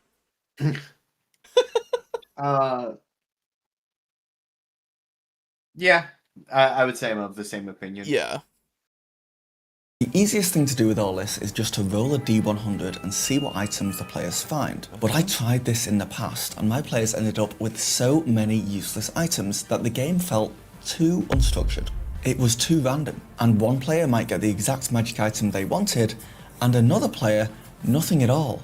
Yeah, so, like, immediately my thought is you want to tailor your magic items to your players rather than just give them random stuff. I mean, that seems like what you would do in general, just because whenever you're playing any of these games, you're kind of tailoring the experience to the characters and the players themselves, rather than, like, throwing random shit at them necessarily, right? Because random encounters and all that kind of stuff, and the random generation tables, all that kind of stuff, they're good and useful tools to have, but if you want anything to be kind of meaningful and memorable to those characters, you want to kind of go into what they are looking for, what they might need, what's something that might give them a bit more of an up when they have some sort of shortcoming, you know, like any of those kinds of things, just so that you make it so that the game is a little more enjoyable for them, right?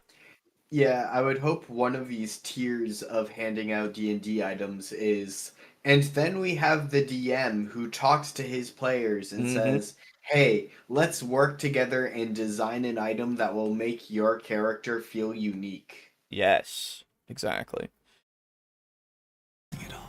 Nothing at all. Or worse. The other side of this coin is going through and painstakingly selecting individual items that suit each player's character. Oh, that's worse. Oh.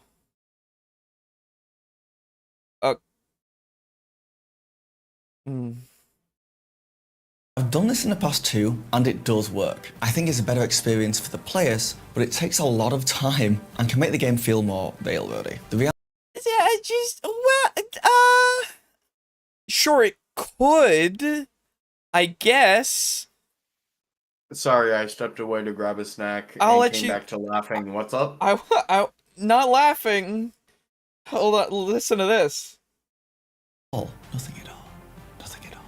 Or worse. The other side of this coin is going through and painstakingly selecting individual items that suit each player's character. I've done this in the past too, and it does work. I think it's a better experience for the players, but it takes a lot of time and can make the game feel more railroady.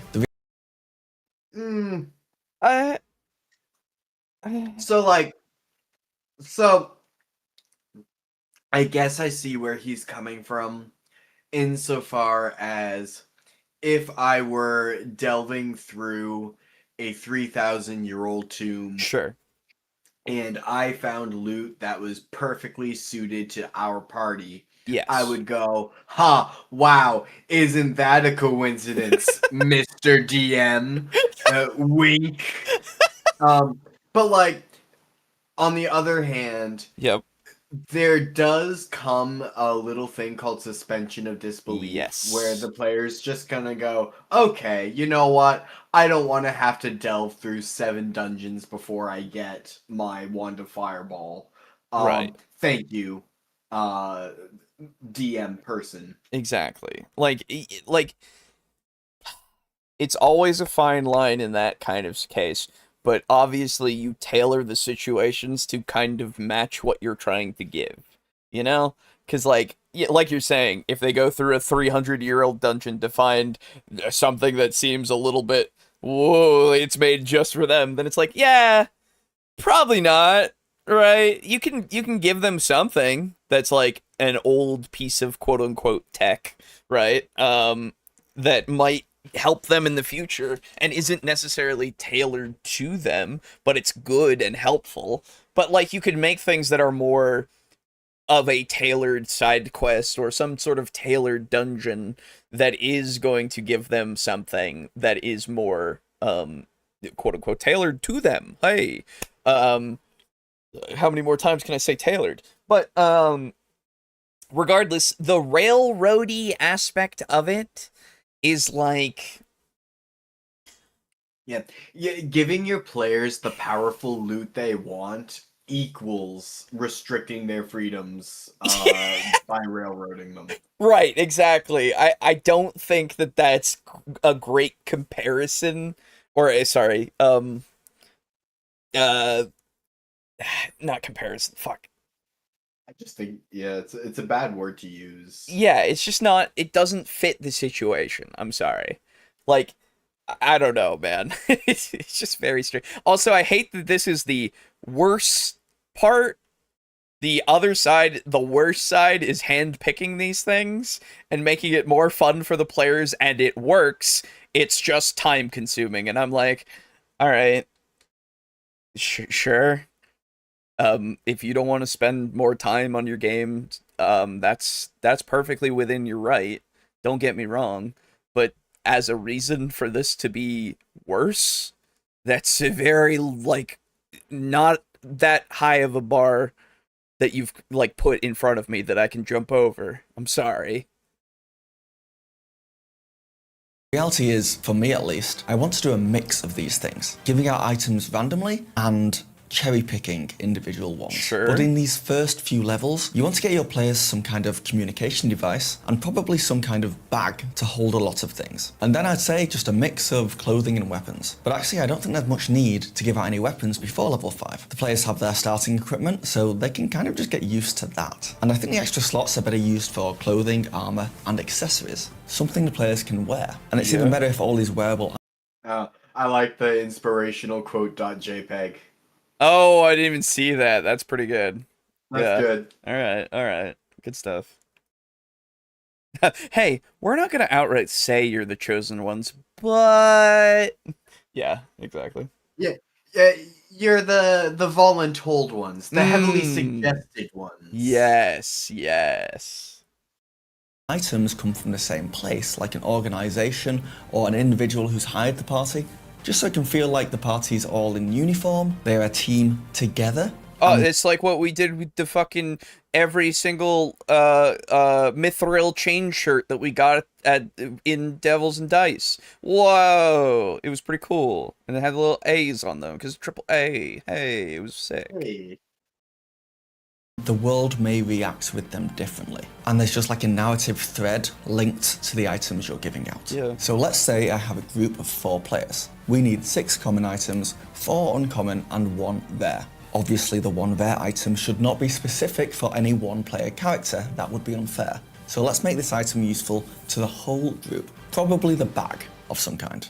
So, like, I have this habit of when players are in my campaign, I wait for them to get to level 6, and then I say, hey, Or actually, I don't even wait for them to get to level 6. I tell them, be thinking about an item that will set you apart. Yeah. Like, what do you want to do? What playstyle do you as a player want? Right. What will set you apart from another, like, level 6 fighter with, like, the same subclass? And I'm also typically pretty open about telling these players, hey, this item is meant for you. Like, you all have an item. You guys won't all get your items at the same time. Exactly. That would be ridiculous. That would be kind of crazy. Hey, so over the next few weeks, everyone chill out and let other people have the spotlight if they get their item before you, hey? And you know, that's never not worked out swimmingly. Yeah, for sure.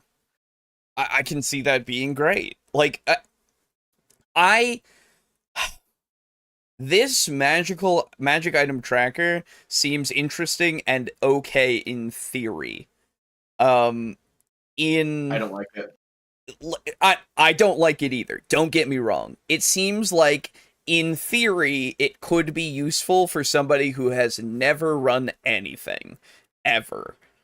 In theory. I'm looking at this, though, and seeing a checklist. Yeah. And I don't like that feel whatsoever. I don't think it's a good feel to give for new players either. The checklist is very, like, they're gonna be really trying to get that checklist all set and checked off, and I don't know about that, because I feel like they're gonna give too many things to their party and make it so that the game is completely fucking unbalanced. Yeah, and then like the players, you're going to run into the issue of how would I put this? You're trying to fix the issue of the players not being able to do anything. Yeah. Because like low level, when you're like a level 3 fighter or rogue or druid or whatever, like your options are limited. Yeah. So you're trying to give them options, and that's commendable. But you're giving them 11 magic items, one of which is really fucking good. Yeah. And if you're like repeating this ad nauseum per combat, even the important combats. Yeah. 11 items among a party is still a lot. It's a lot. So like you're going to run instead into the issue where players are in combat and they are taking like 5 minutes per person per round because they're looking through like their absolute scads of magic items. Yes. And abilities that they have because of them. Yes, exactly. So like before it was an inability to be able to do things, and now it's like paralysis by analysis. Exactly. Yeah.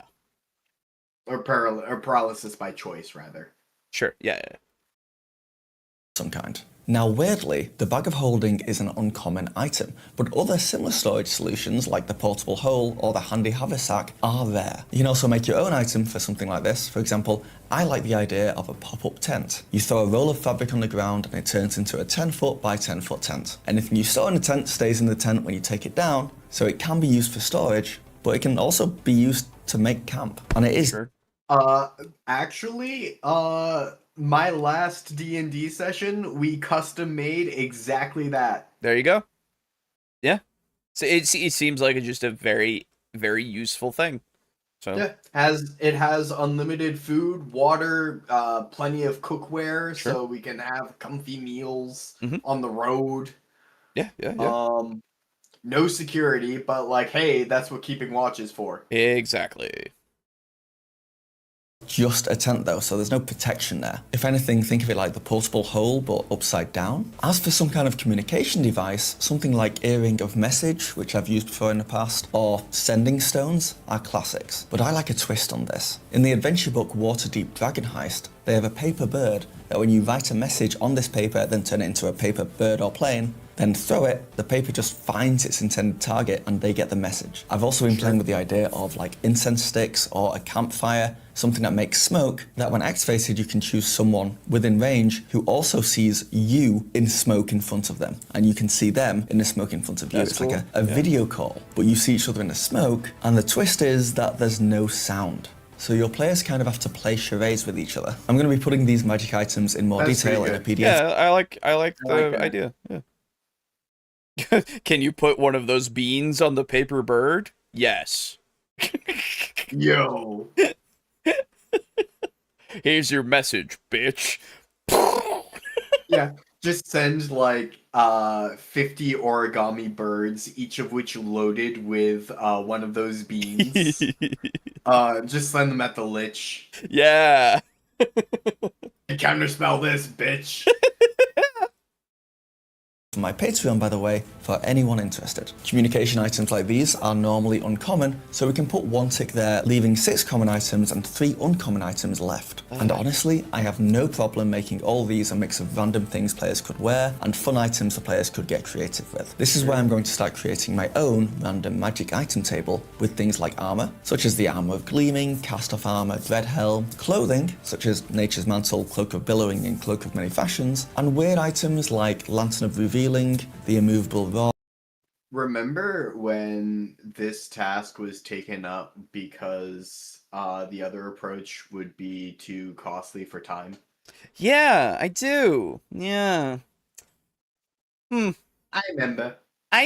Movable Rod, or Ring of Jumping. I'm literally just going to make a list of uncommon items and then a separate list of common items, then scan through them all, remove anything I don't think will suit the game, then I'll let my players roll to see what they get at key points in the game, which will fill in all my items on the magic tracker for levels 1 to 4. So before we get back to looking at giving items out in the mid-levels of a D&D campaign, I also want to just quickly run down the best D&D items to give out in each category. So the best common item to give out for me has to be a mystery key. You know, it's early days, you want to hand out a consumable, one-use item that has very little chance of working, but has that gambling edge that will get your players excited to try it. The mystery key is a key that can be used on any door and only has 5% chance of unlocking it. When it succeeds, the key disappears, but if it fails to unlock the door, you keep the key. It doesn't say it in the description, but I would rule that if a key fails on a door, that it can't be used on the same door again, just to stop players continually using it over and over again till it works. Still, a great uncommon item, 8 out of 10. The best uncommon item to give out has to be, for me, the Decanter of Endless Water. This is a magical item that you can give out early on. It's not game breaking by any means, but it has so much utility. I mean, you can just spew a bunch of water from it. At its weakest, it can spray out a gallon of water, and at its strongest, it can gush out, that's the DMG's words, not mine, but it gushes out 30 gallons of water, which can knock enemies prone. But it can be used to knock things over, put out fires, and quench thirst as well. Like anything your party can think of. It's an item that encourages creative thinking. 10 out of 10. The best rare item... it's good. It is a good one. A lot of people ignore, like, how necessary food, water, and shelter is in their D&D games. So just telling them, hey, you have unlimited clean drinking water is fucking huge. Yeah, dude. And the moment they go to any impoverished place that doesn't have that, they're getting fucking swarmed. It's gonna be great. Yeah. Unless they set up a business. Yes! And then they set up their little lemonade stand, and they charge 5 copper per lemonade, dude. It's the only way.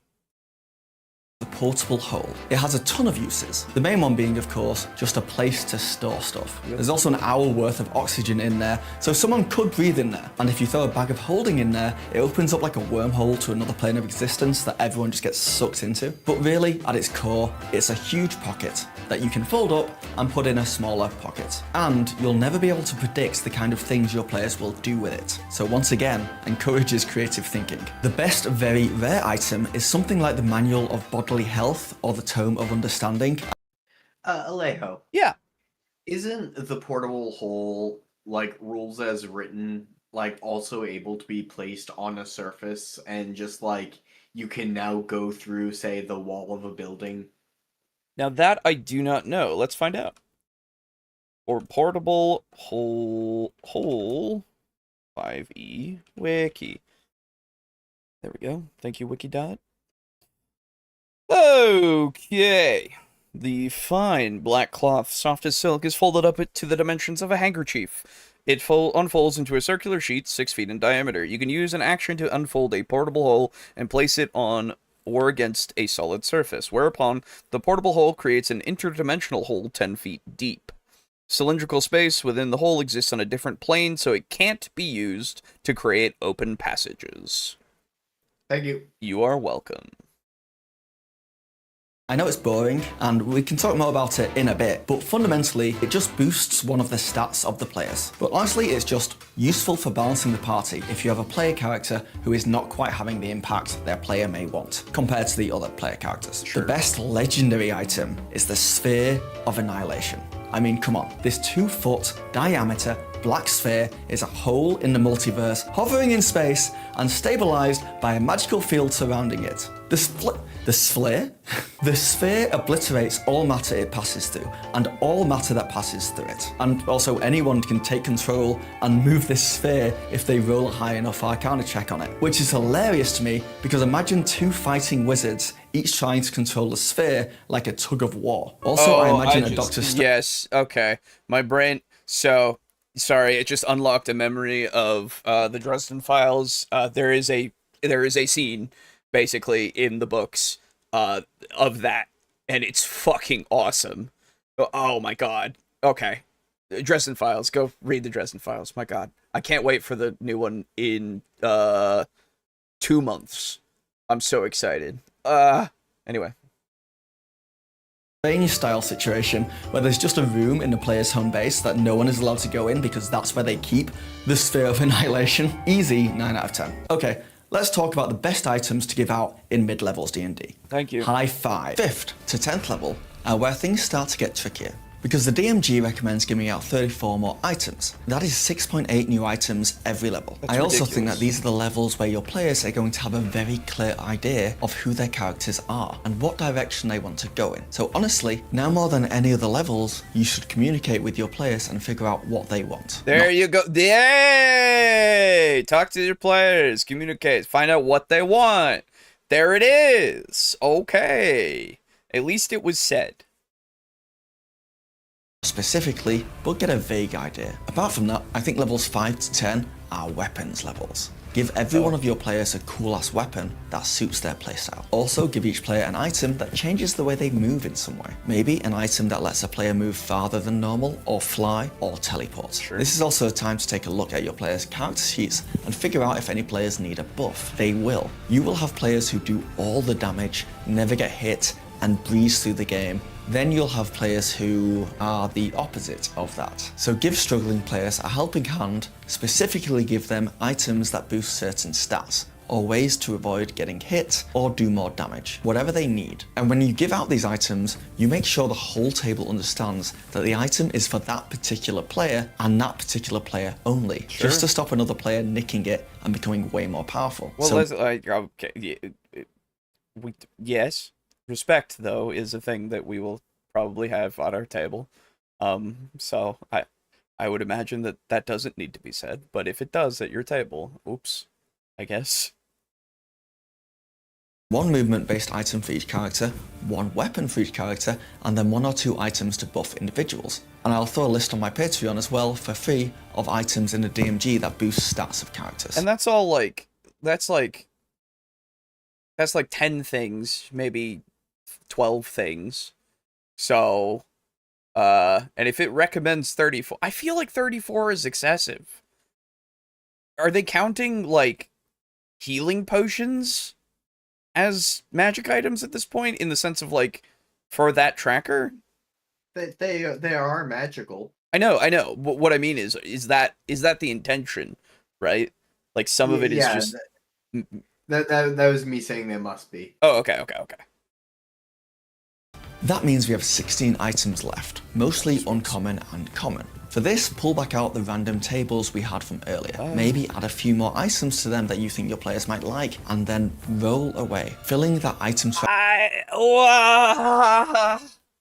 I don't know, man. Feels like a lot. Feels like a hell of a lot. But sure. Sure.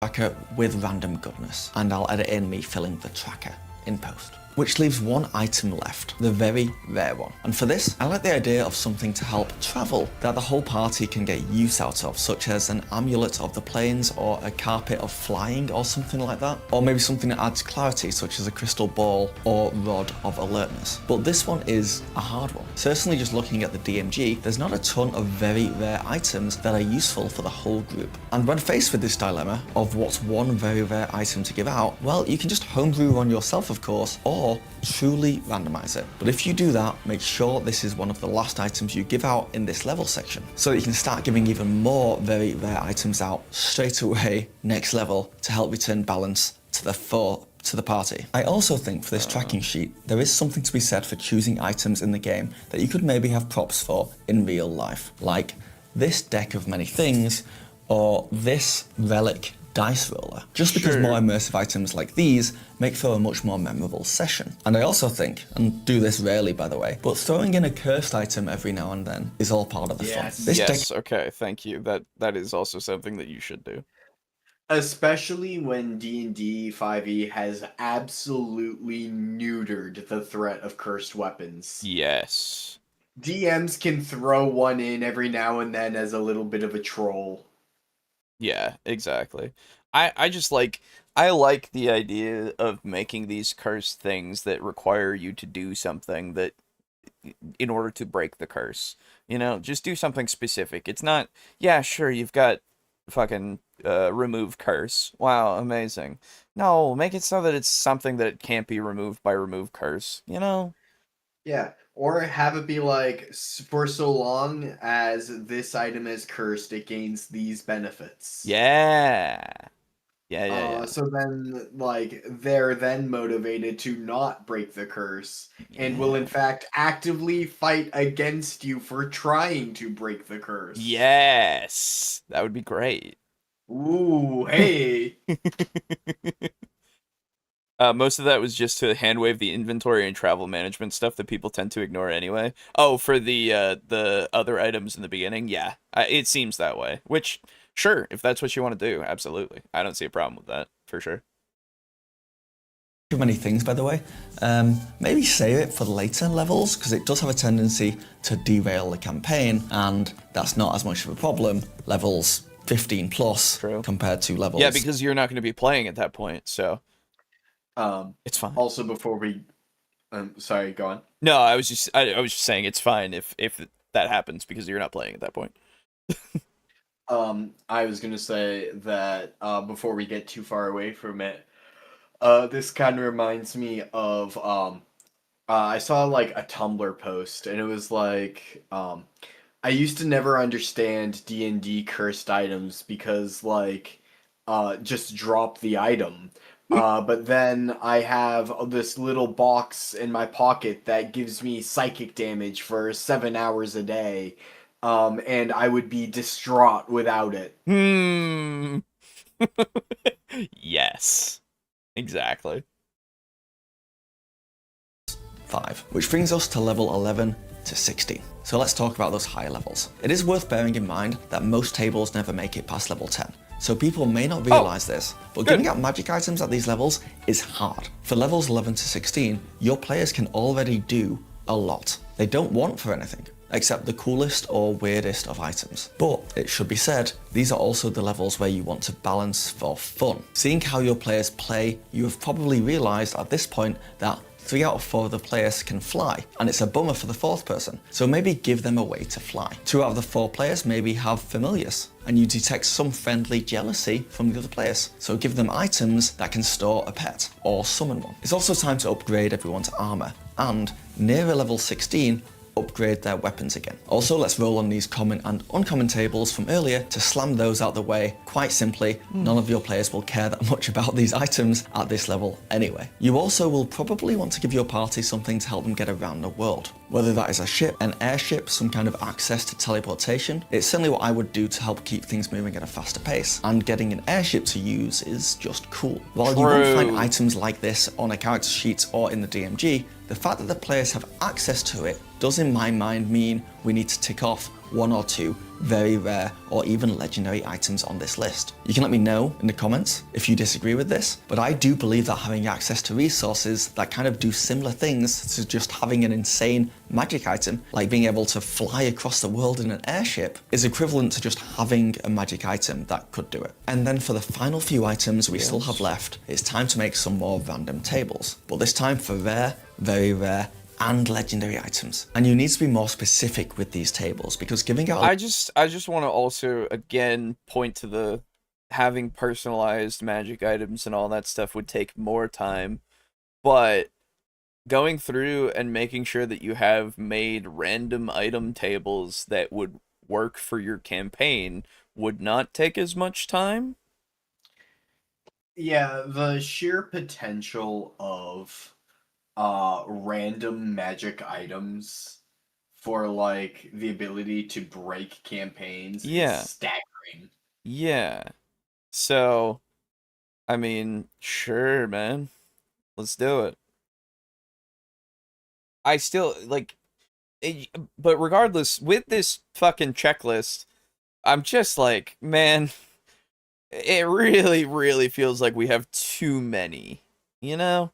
I don't know. Maybe it's different now in 2024 D&D, where you need magic items more. Or if you're not personalizing them, having a plethora makes it better, I guess? I don't know. Legendary item that none of the players can even actually use sucks. But once you have some tables full of really cool items that your table will want, then roll them and randomly give them out, but try and space it out. And it's kind of okay if you want to give out one overpowered weapon to one character here, because we're about to hit the insane endgame. But before we jump into those last few levels, let's quickly talk about making magic items yourselves. I think it can be very rewarding, especially if you're creating the magic item for one player in particular. There you go. Hey, we're getting there. You could also have players be working for an organization that gives them access to these items instead of just letting them own them. I agree, yes, it's a lending system. I like this, because then it's like, ooh, you want to use that? Well, guess what? You can have that this time around. That's fine, but you can't keep it for long. When you bring it back, if you want something else, you'll just have to trade it in. And now you have to use this thing that you wanted, and you won't have access to that other thing. Ooh, I like that. Yeah. Like a bonding exercise in a way, like a nice little present. But there are some things to keep in mind when creating a magic item. The first is, it is always better to have a player in mind for an item. If you are making it for a particular player, make sure the item is there to improve them in some way. I mean, obviously. But it's not just about making numbers go up. Make it complement their playstyle in some way. If their character is all close range and only likes using an axe, but is then screwed when they have to fight something ranged, give them an axe that also fires a projectile of some sort. Just make the ranged attack weaker than a normal attack. This is why the return enchantment was so cool back when we did 3.5. You could throw your fucking axe, and then it could come back to you that same fucking turn, or the next turn. Super cool.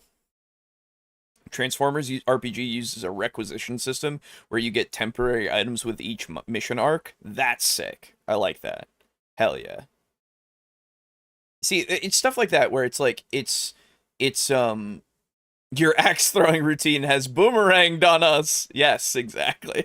But yeah, so it's one of those things that I like the idea of having the options, but only being able to take limited amounts, right? Because then it's like, ooh, hey guys, we'll go into the little requisition area for our guild. And then, hey, look at all these things that we have access to because we're such high levels in the guild. Well, there's 4 of us, we can take 4 things, let's see if we can try to find a good combination to make it so that all of us can use these things in tandem and make it so that we're way more effective together. You know, it helps kind of promote that cooperation that I would want with my players to like having, and I would also want as a player. So I don't know. It just feels like it would be cool.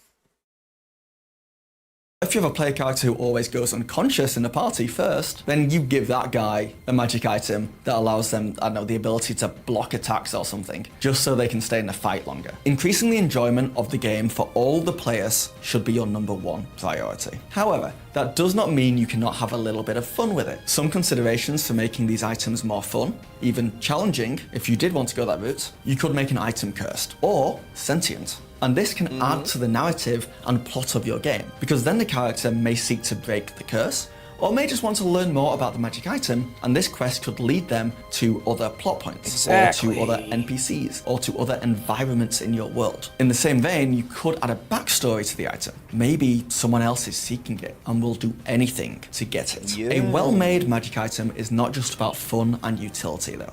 It can take the players to new areas, introduce them to new characters, and also teach your players a lot about the history of your world. And as far as sentient items go, that's just fun.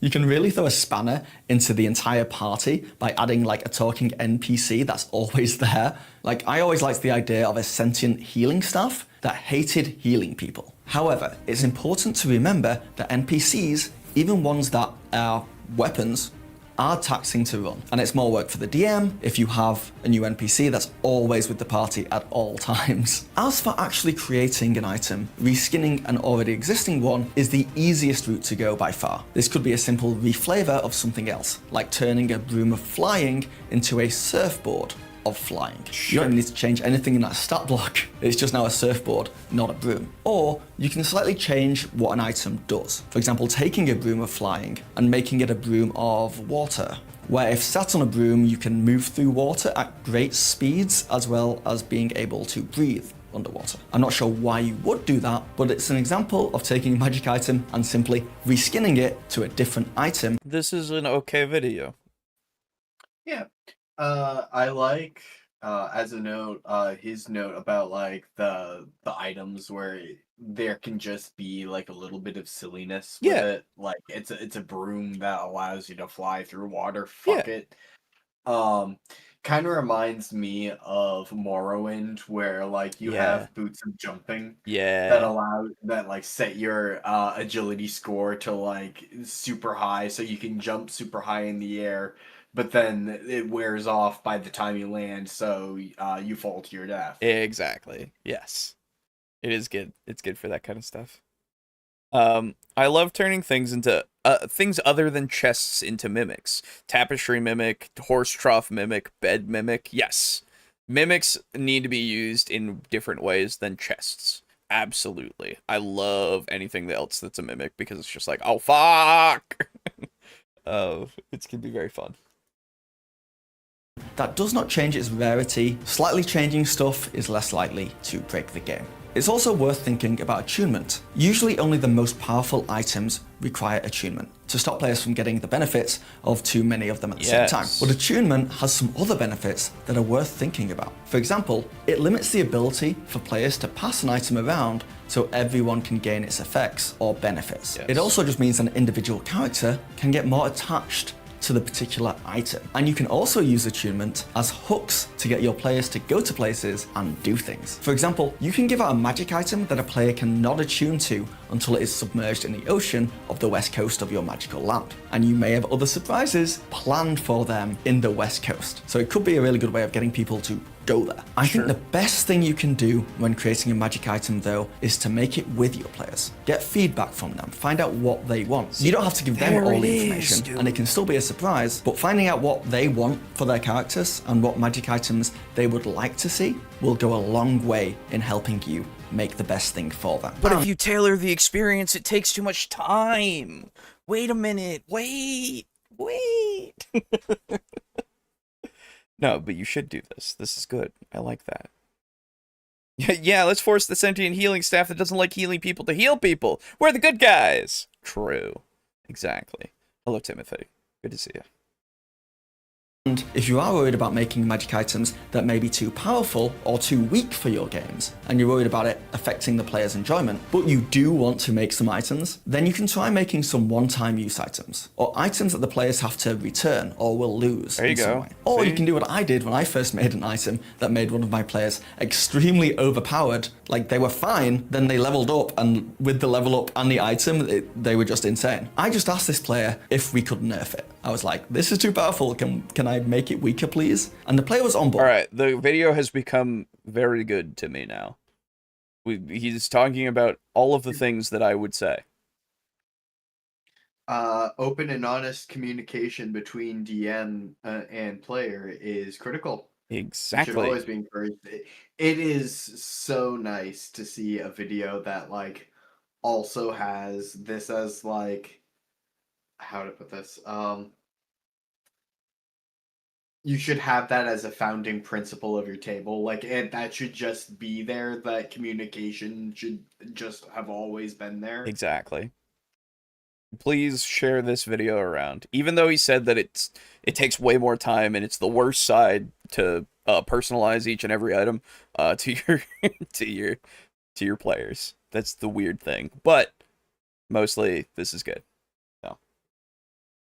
Because he knew I had messed up. He could feel it. He knew he was way too powerful. And you'd be surprised how often players would rather have a fair and more challenging game than a game where they are just overpowered. I mean, sure, not all players are like that, but before giving a magic item out, just ask if it's okay for this to be a kind of test run. We may change it later down the line in some way. Terms and conditions apply. And this can be to make items more powerful too. If you gave out something too weak, the players could get them be made more powerful. So it is kind of in their best interest to agree to these kind of patch notes. And the best thing you can do when making magic items for your games is to keep it simple. All the best magic items in D&D are simple to understand. No one wants walls of texts and tons of conditions about how things work. If you can describe a magic item in detail in just a few sentences, you're good. Name that magic item! Bag of holding.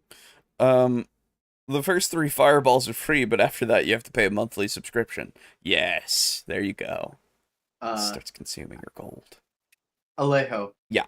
What would you think about a cursed magic item that behaves such that you have to do some horrible thing, say, I don't know, kill at least one good aligned creature once per month in order to maintain attunement, but it's like a fuck-ass awesome sword. That'd be so cool. Like, yeah. So like your paladin's like, oh, but I'm killing a good creature once a month. Oh, but think of the good I could do, the evil I could slay with this sword, this plus 15 sword. Yeah, you could do so much good. Really, what's the cost of one orphan if I'm saving 10 a day? That's right. It'll get easier the more that you do it. You won't even think about it like the next time. That's what I'm talking about. It'll get easier the next time. Yeah, that's right. It's that slippery slope. Ooh, delicious. That's what I think about that. Very good.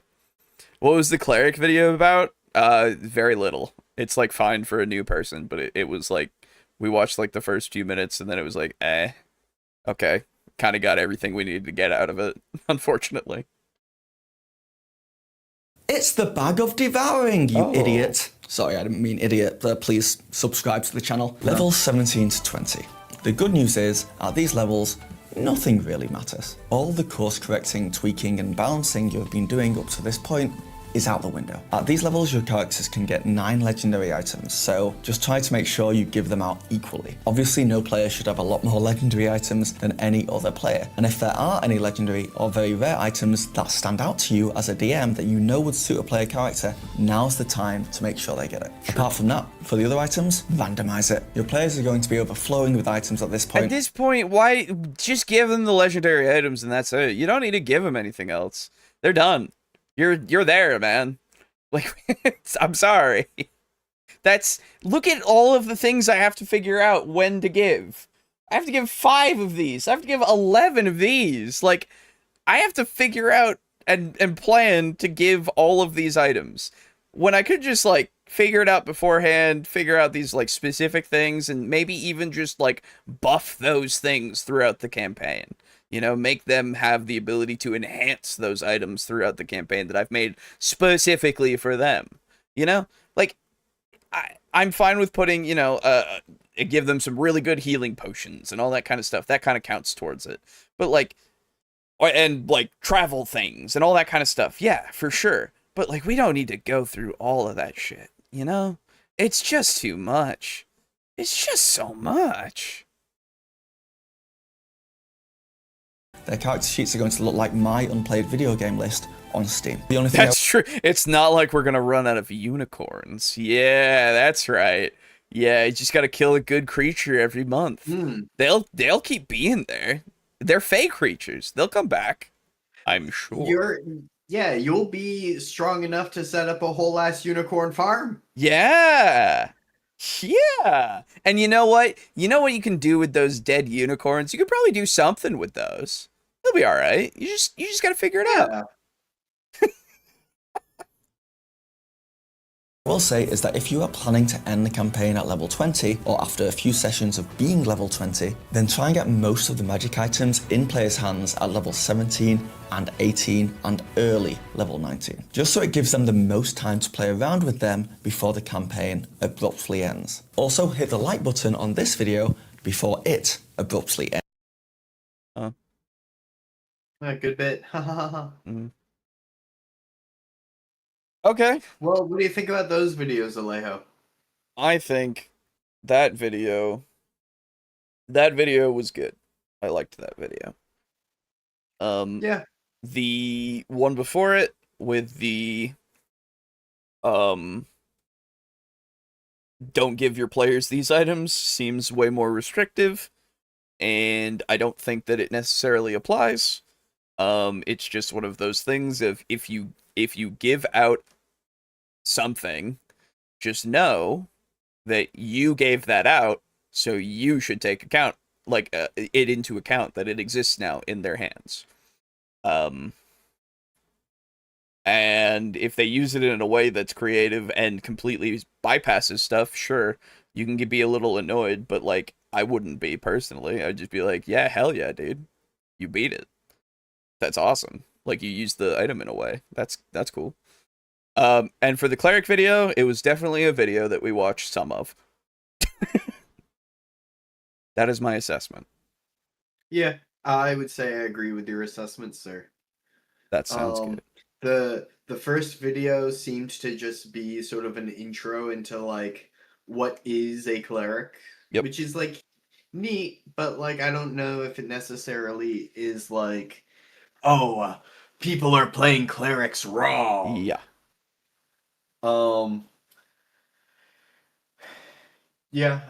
I also really want to highlight the third video, with that, like, emphasis on, like, communication between DM and player.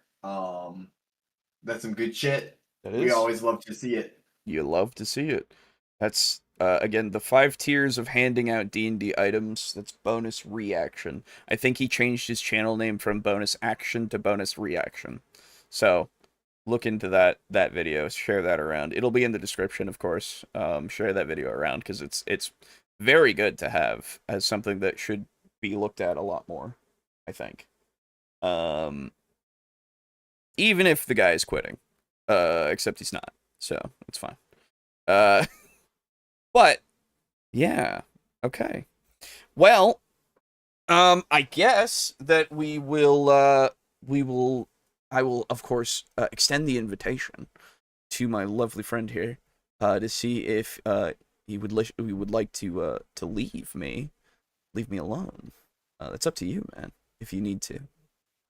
Yeah, I'm gonna go cook dinner, I think. Good idea. Yeah. You have yourself a lovely week, sir. You too. And chat, you as well. Yeah. Goodbye. Goodbye. Bye. All right, let's move on to comments, and then we'll be done for the evening, everybody. So, I know it's been shorter these past few times. That's just how it's been. Honestly, it's fine, I feel. I know we used to do things for like 6 hours or even longer, and I think we've just found our little suited amount of time these days. We're getting to the point of becoming more tired more quickly. So apologies if that annoys you, but I like sleeping more and being healthier a little bit. So just in terms of getting sleep. Regardless, thank you for the comments. Appreciate you, of course, for the comments. First comment we got, and these were from weeks ago because we did miss a couple of weeks, and I apologize for that as well. Hell is over, mostly, so we're getting back into the swing of things. So, thank you for your continued support. Appreciate you. Regardless, Unit Rico says on last episode, I'm guessing my comment was hidden due to some kind of profanity filter. I think I've had this happen before, but I also often lose comments because I'm typing them as I watch the video and then forget to hit send before closing the tab. Or, as in attempt 1 for this one, my app skipping to the next video in my watch later playlist. Thank you, YouTube. Very cool. Also, due to already being a shameless shill, I usually skip the shilling section at the end, so I completely missed you guys have a mousepad now. I should get one of those soon. Hell yeah, dude. Anyway, videos were watched. Haven't been playing any TTRPGs lately due to the usual scheduling issues, but I've been playing a lot of war games where these rules are quite important until you're like me and play Tomb Kings in Old World where you get to ignore those pesky rules. Nice. Hell yeah. It's obviously not really applicable to just wing it with the rules in these games, but they could serve as an inspiration. Middle-earth has a fun system where your army breaks once you lose half the models in your army, after which models need to take courage checks or flee off the board. Heroes can make nearby regulars auto-pass, making it important to focus them down or tie them up, giving nice tactical choices. It's genuinely quite funny seeing the entire horde of orcs run off the field because the Witch King is too busy being turned into paste by Boromir to keep his rabble in line. Hell yeah, dude. Love it. I can see this being used as a sort of rule of thumb for combat encounters, though. Obviously, these tend to be a lot smaller in D&D compared to your average war game. That is true. Thank you for the comment. Continuing on, Timothy left a comment last episode, 2 weeks ago. Hello, bros. Still working on lore. I've been dealing with a bit of writer's block, which is annoying. See you guys on Saturday. Have a nice day. Well, it definitely is a Saturday. It's good to see you. But yes, writer's block is something that has been infecting me too. I haven't been writing at all, which is annoying. Oh well. And then Unirico, also on the Abiotic Factor first stream. Hey, go check that out. It's funny and fun. Paradox is fine as a publisher. Besides Magicka, actually that one could be fun to play on the channel. It might be, yeah. And Age of Wonders 4, it's sadly mostly been duds. Plenty of actually good games that never really got the publicity they deserved and were quickly shot down or games released too early or canceled due to being stuck in development hell. Development-wise, they've seemingly regained a lot of strength after a bit of a lull, but as a publisher, they've been really disappointing, sadly. Okay, gotcha. I guess maybe I was thinking development more so than publisher. But regardless, yeah, I was wrong. So, thank you for keeping me in the correct knowledge. Appreciate you. Regardless, that is all the comments. Thank you for all the comments. Continue to leave comments, of course. We appreciate them. But yeah, that's the comments. It's time to shill. So hello, welcome to shill time. I forgot to open up the fucking website to do the shill properly. Oh, that's the wrong thing. Oh my god, everything is going wrong. Oh, that's the wrong thing too. Wait, where's my website? Is there. Jesus. I'm sorry. We have a website. Hey, it's right here. It's in the description if you want to join it. Go to it and see the stuff. It's got everything on here. I've got to update a bunch of stuff on it, in fact, because if you look at it, it says 229 here. Don't worry about that. I'll update it later today. Regardless, if you go over to support us further, you'll see all the things that I'm going to talk about. So, firstly, we have a Patreon and a Ko-fi, however you want to say it. This is the Patreon. This is the Ko-fi. They both let you become a table flipper like these lovely people. And if you do so, you get early access to stuff. You get access to things that otherwise you wouldn't have access to, like campaigns or little games when I run them. Or you get access to the table flipper specific little channel thing in their Discord. Now, to be fair, do we use it a lot? No. So you don't have to worry about that if you don't want to. But for as little as $1 a month, you can become a table flipper and have access. So that's up to you. Obviously, don't become one if you don't wish to, but you will get early access to things when I do get them out there for you. Regardless, thank you goes out to, big thank you goes out to Steely, Draco Kraken, and Rick, aka Unit Rico, at tier 4. Thank you very much. We appreciate you immensely. Big thanks. Regardless of my inability to speak, I do thank you. And regardless of that, bigger pause, thank you to Crimson Rose as well for being at tier 2. Thank you very much. And a thank you goes to our tier 1 contributor. So become a table flipper if you wish to. Little as $1 a month. It's incredibly affordable. But again, if you can't or you don't want to, don't consider it to be an obligation. It is just there if you wish to. Regardless. We then also have our fourth wall shop. You can see the dice there, and we have our little keychains that you can utilize the code crew keys to... I still have that, don't I? There it is. Crew keys for 20% off all 3 keychains if you wish to get all 3. I have them on my bag myself, and they're pretty cool. They're pretty cool. They're pretty nice. You can also get the dice, of course, here. You can get all of these side profile coasters for the crew, the mug, the mouse pad, or this notebook. You can get a little notebook that has our faces on it, looking to see if you're going to write something, if you're going to open it. Whoa, it's there. So yeah, go through, see if you want something. If you do, hey, go get it. If not, that's cool too. Anyway, we also have the ability for you to donate to us directly if you wish to the PayPal. That is a thing. Also, we are affiliated with Humble Bundle. What a great place to be. Humble Bundle has a lot of stuff. Lot of stuff. If you use our link, it gives us a little bit of a kickback. In fact, right now, there's that Critical Role comic collection, as well as this map-making mega bundle. Hey, there's another thing that you might want. Obviously, the other stuff, too. Indie Fears, some Unity assets, the Telltale collection. You got a bunch of cool stuff. Devious deck builders. There you go. Bunch of cool stuff, bunch of cool games, bunch of cool software, books, all that kind of stuff. Humble Bundle is a great site. Go and use it. Even if you don't use our link, it's a great site. It's one of the reasons why I have way too many video games, as well as some other stuff. So, I would chill it all day, even if it wasn't going to pay us. I'll be honest. I've been a part of like Humble Choice for goddamn ever at this point, and you get Total War Warhammer 3 with November's Humble Choice. So, you might want to get that before it stops being November. Anyway. You can also support us by accessing drive-through links here. Drive-through RPG being the one that is the most relevant, so we'll go into that. Whoa.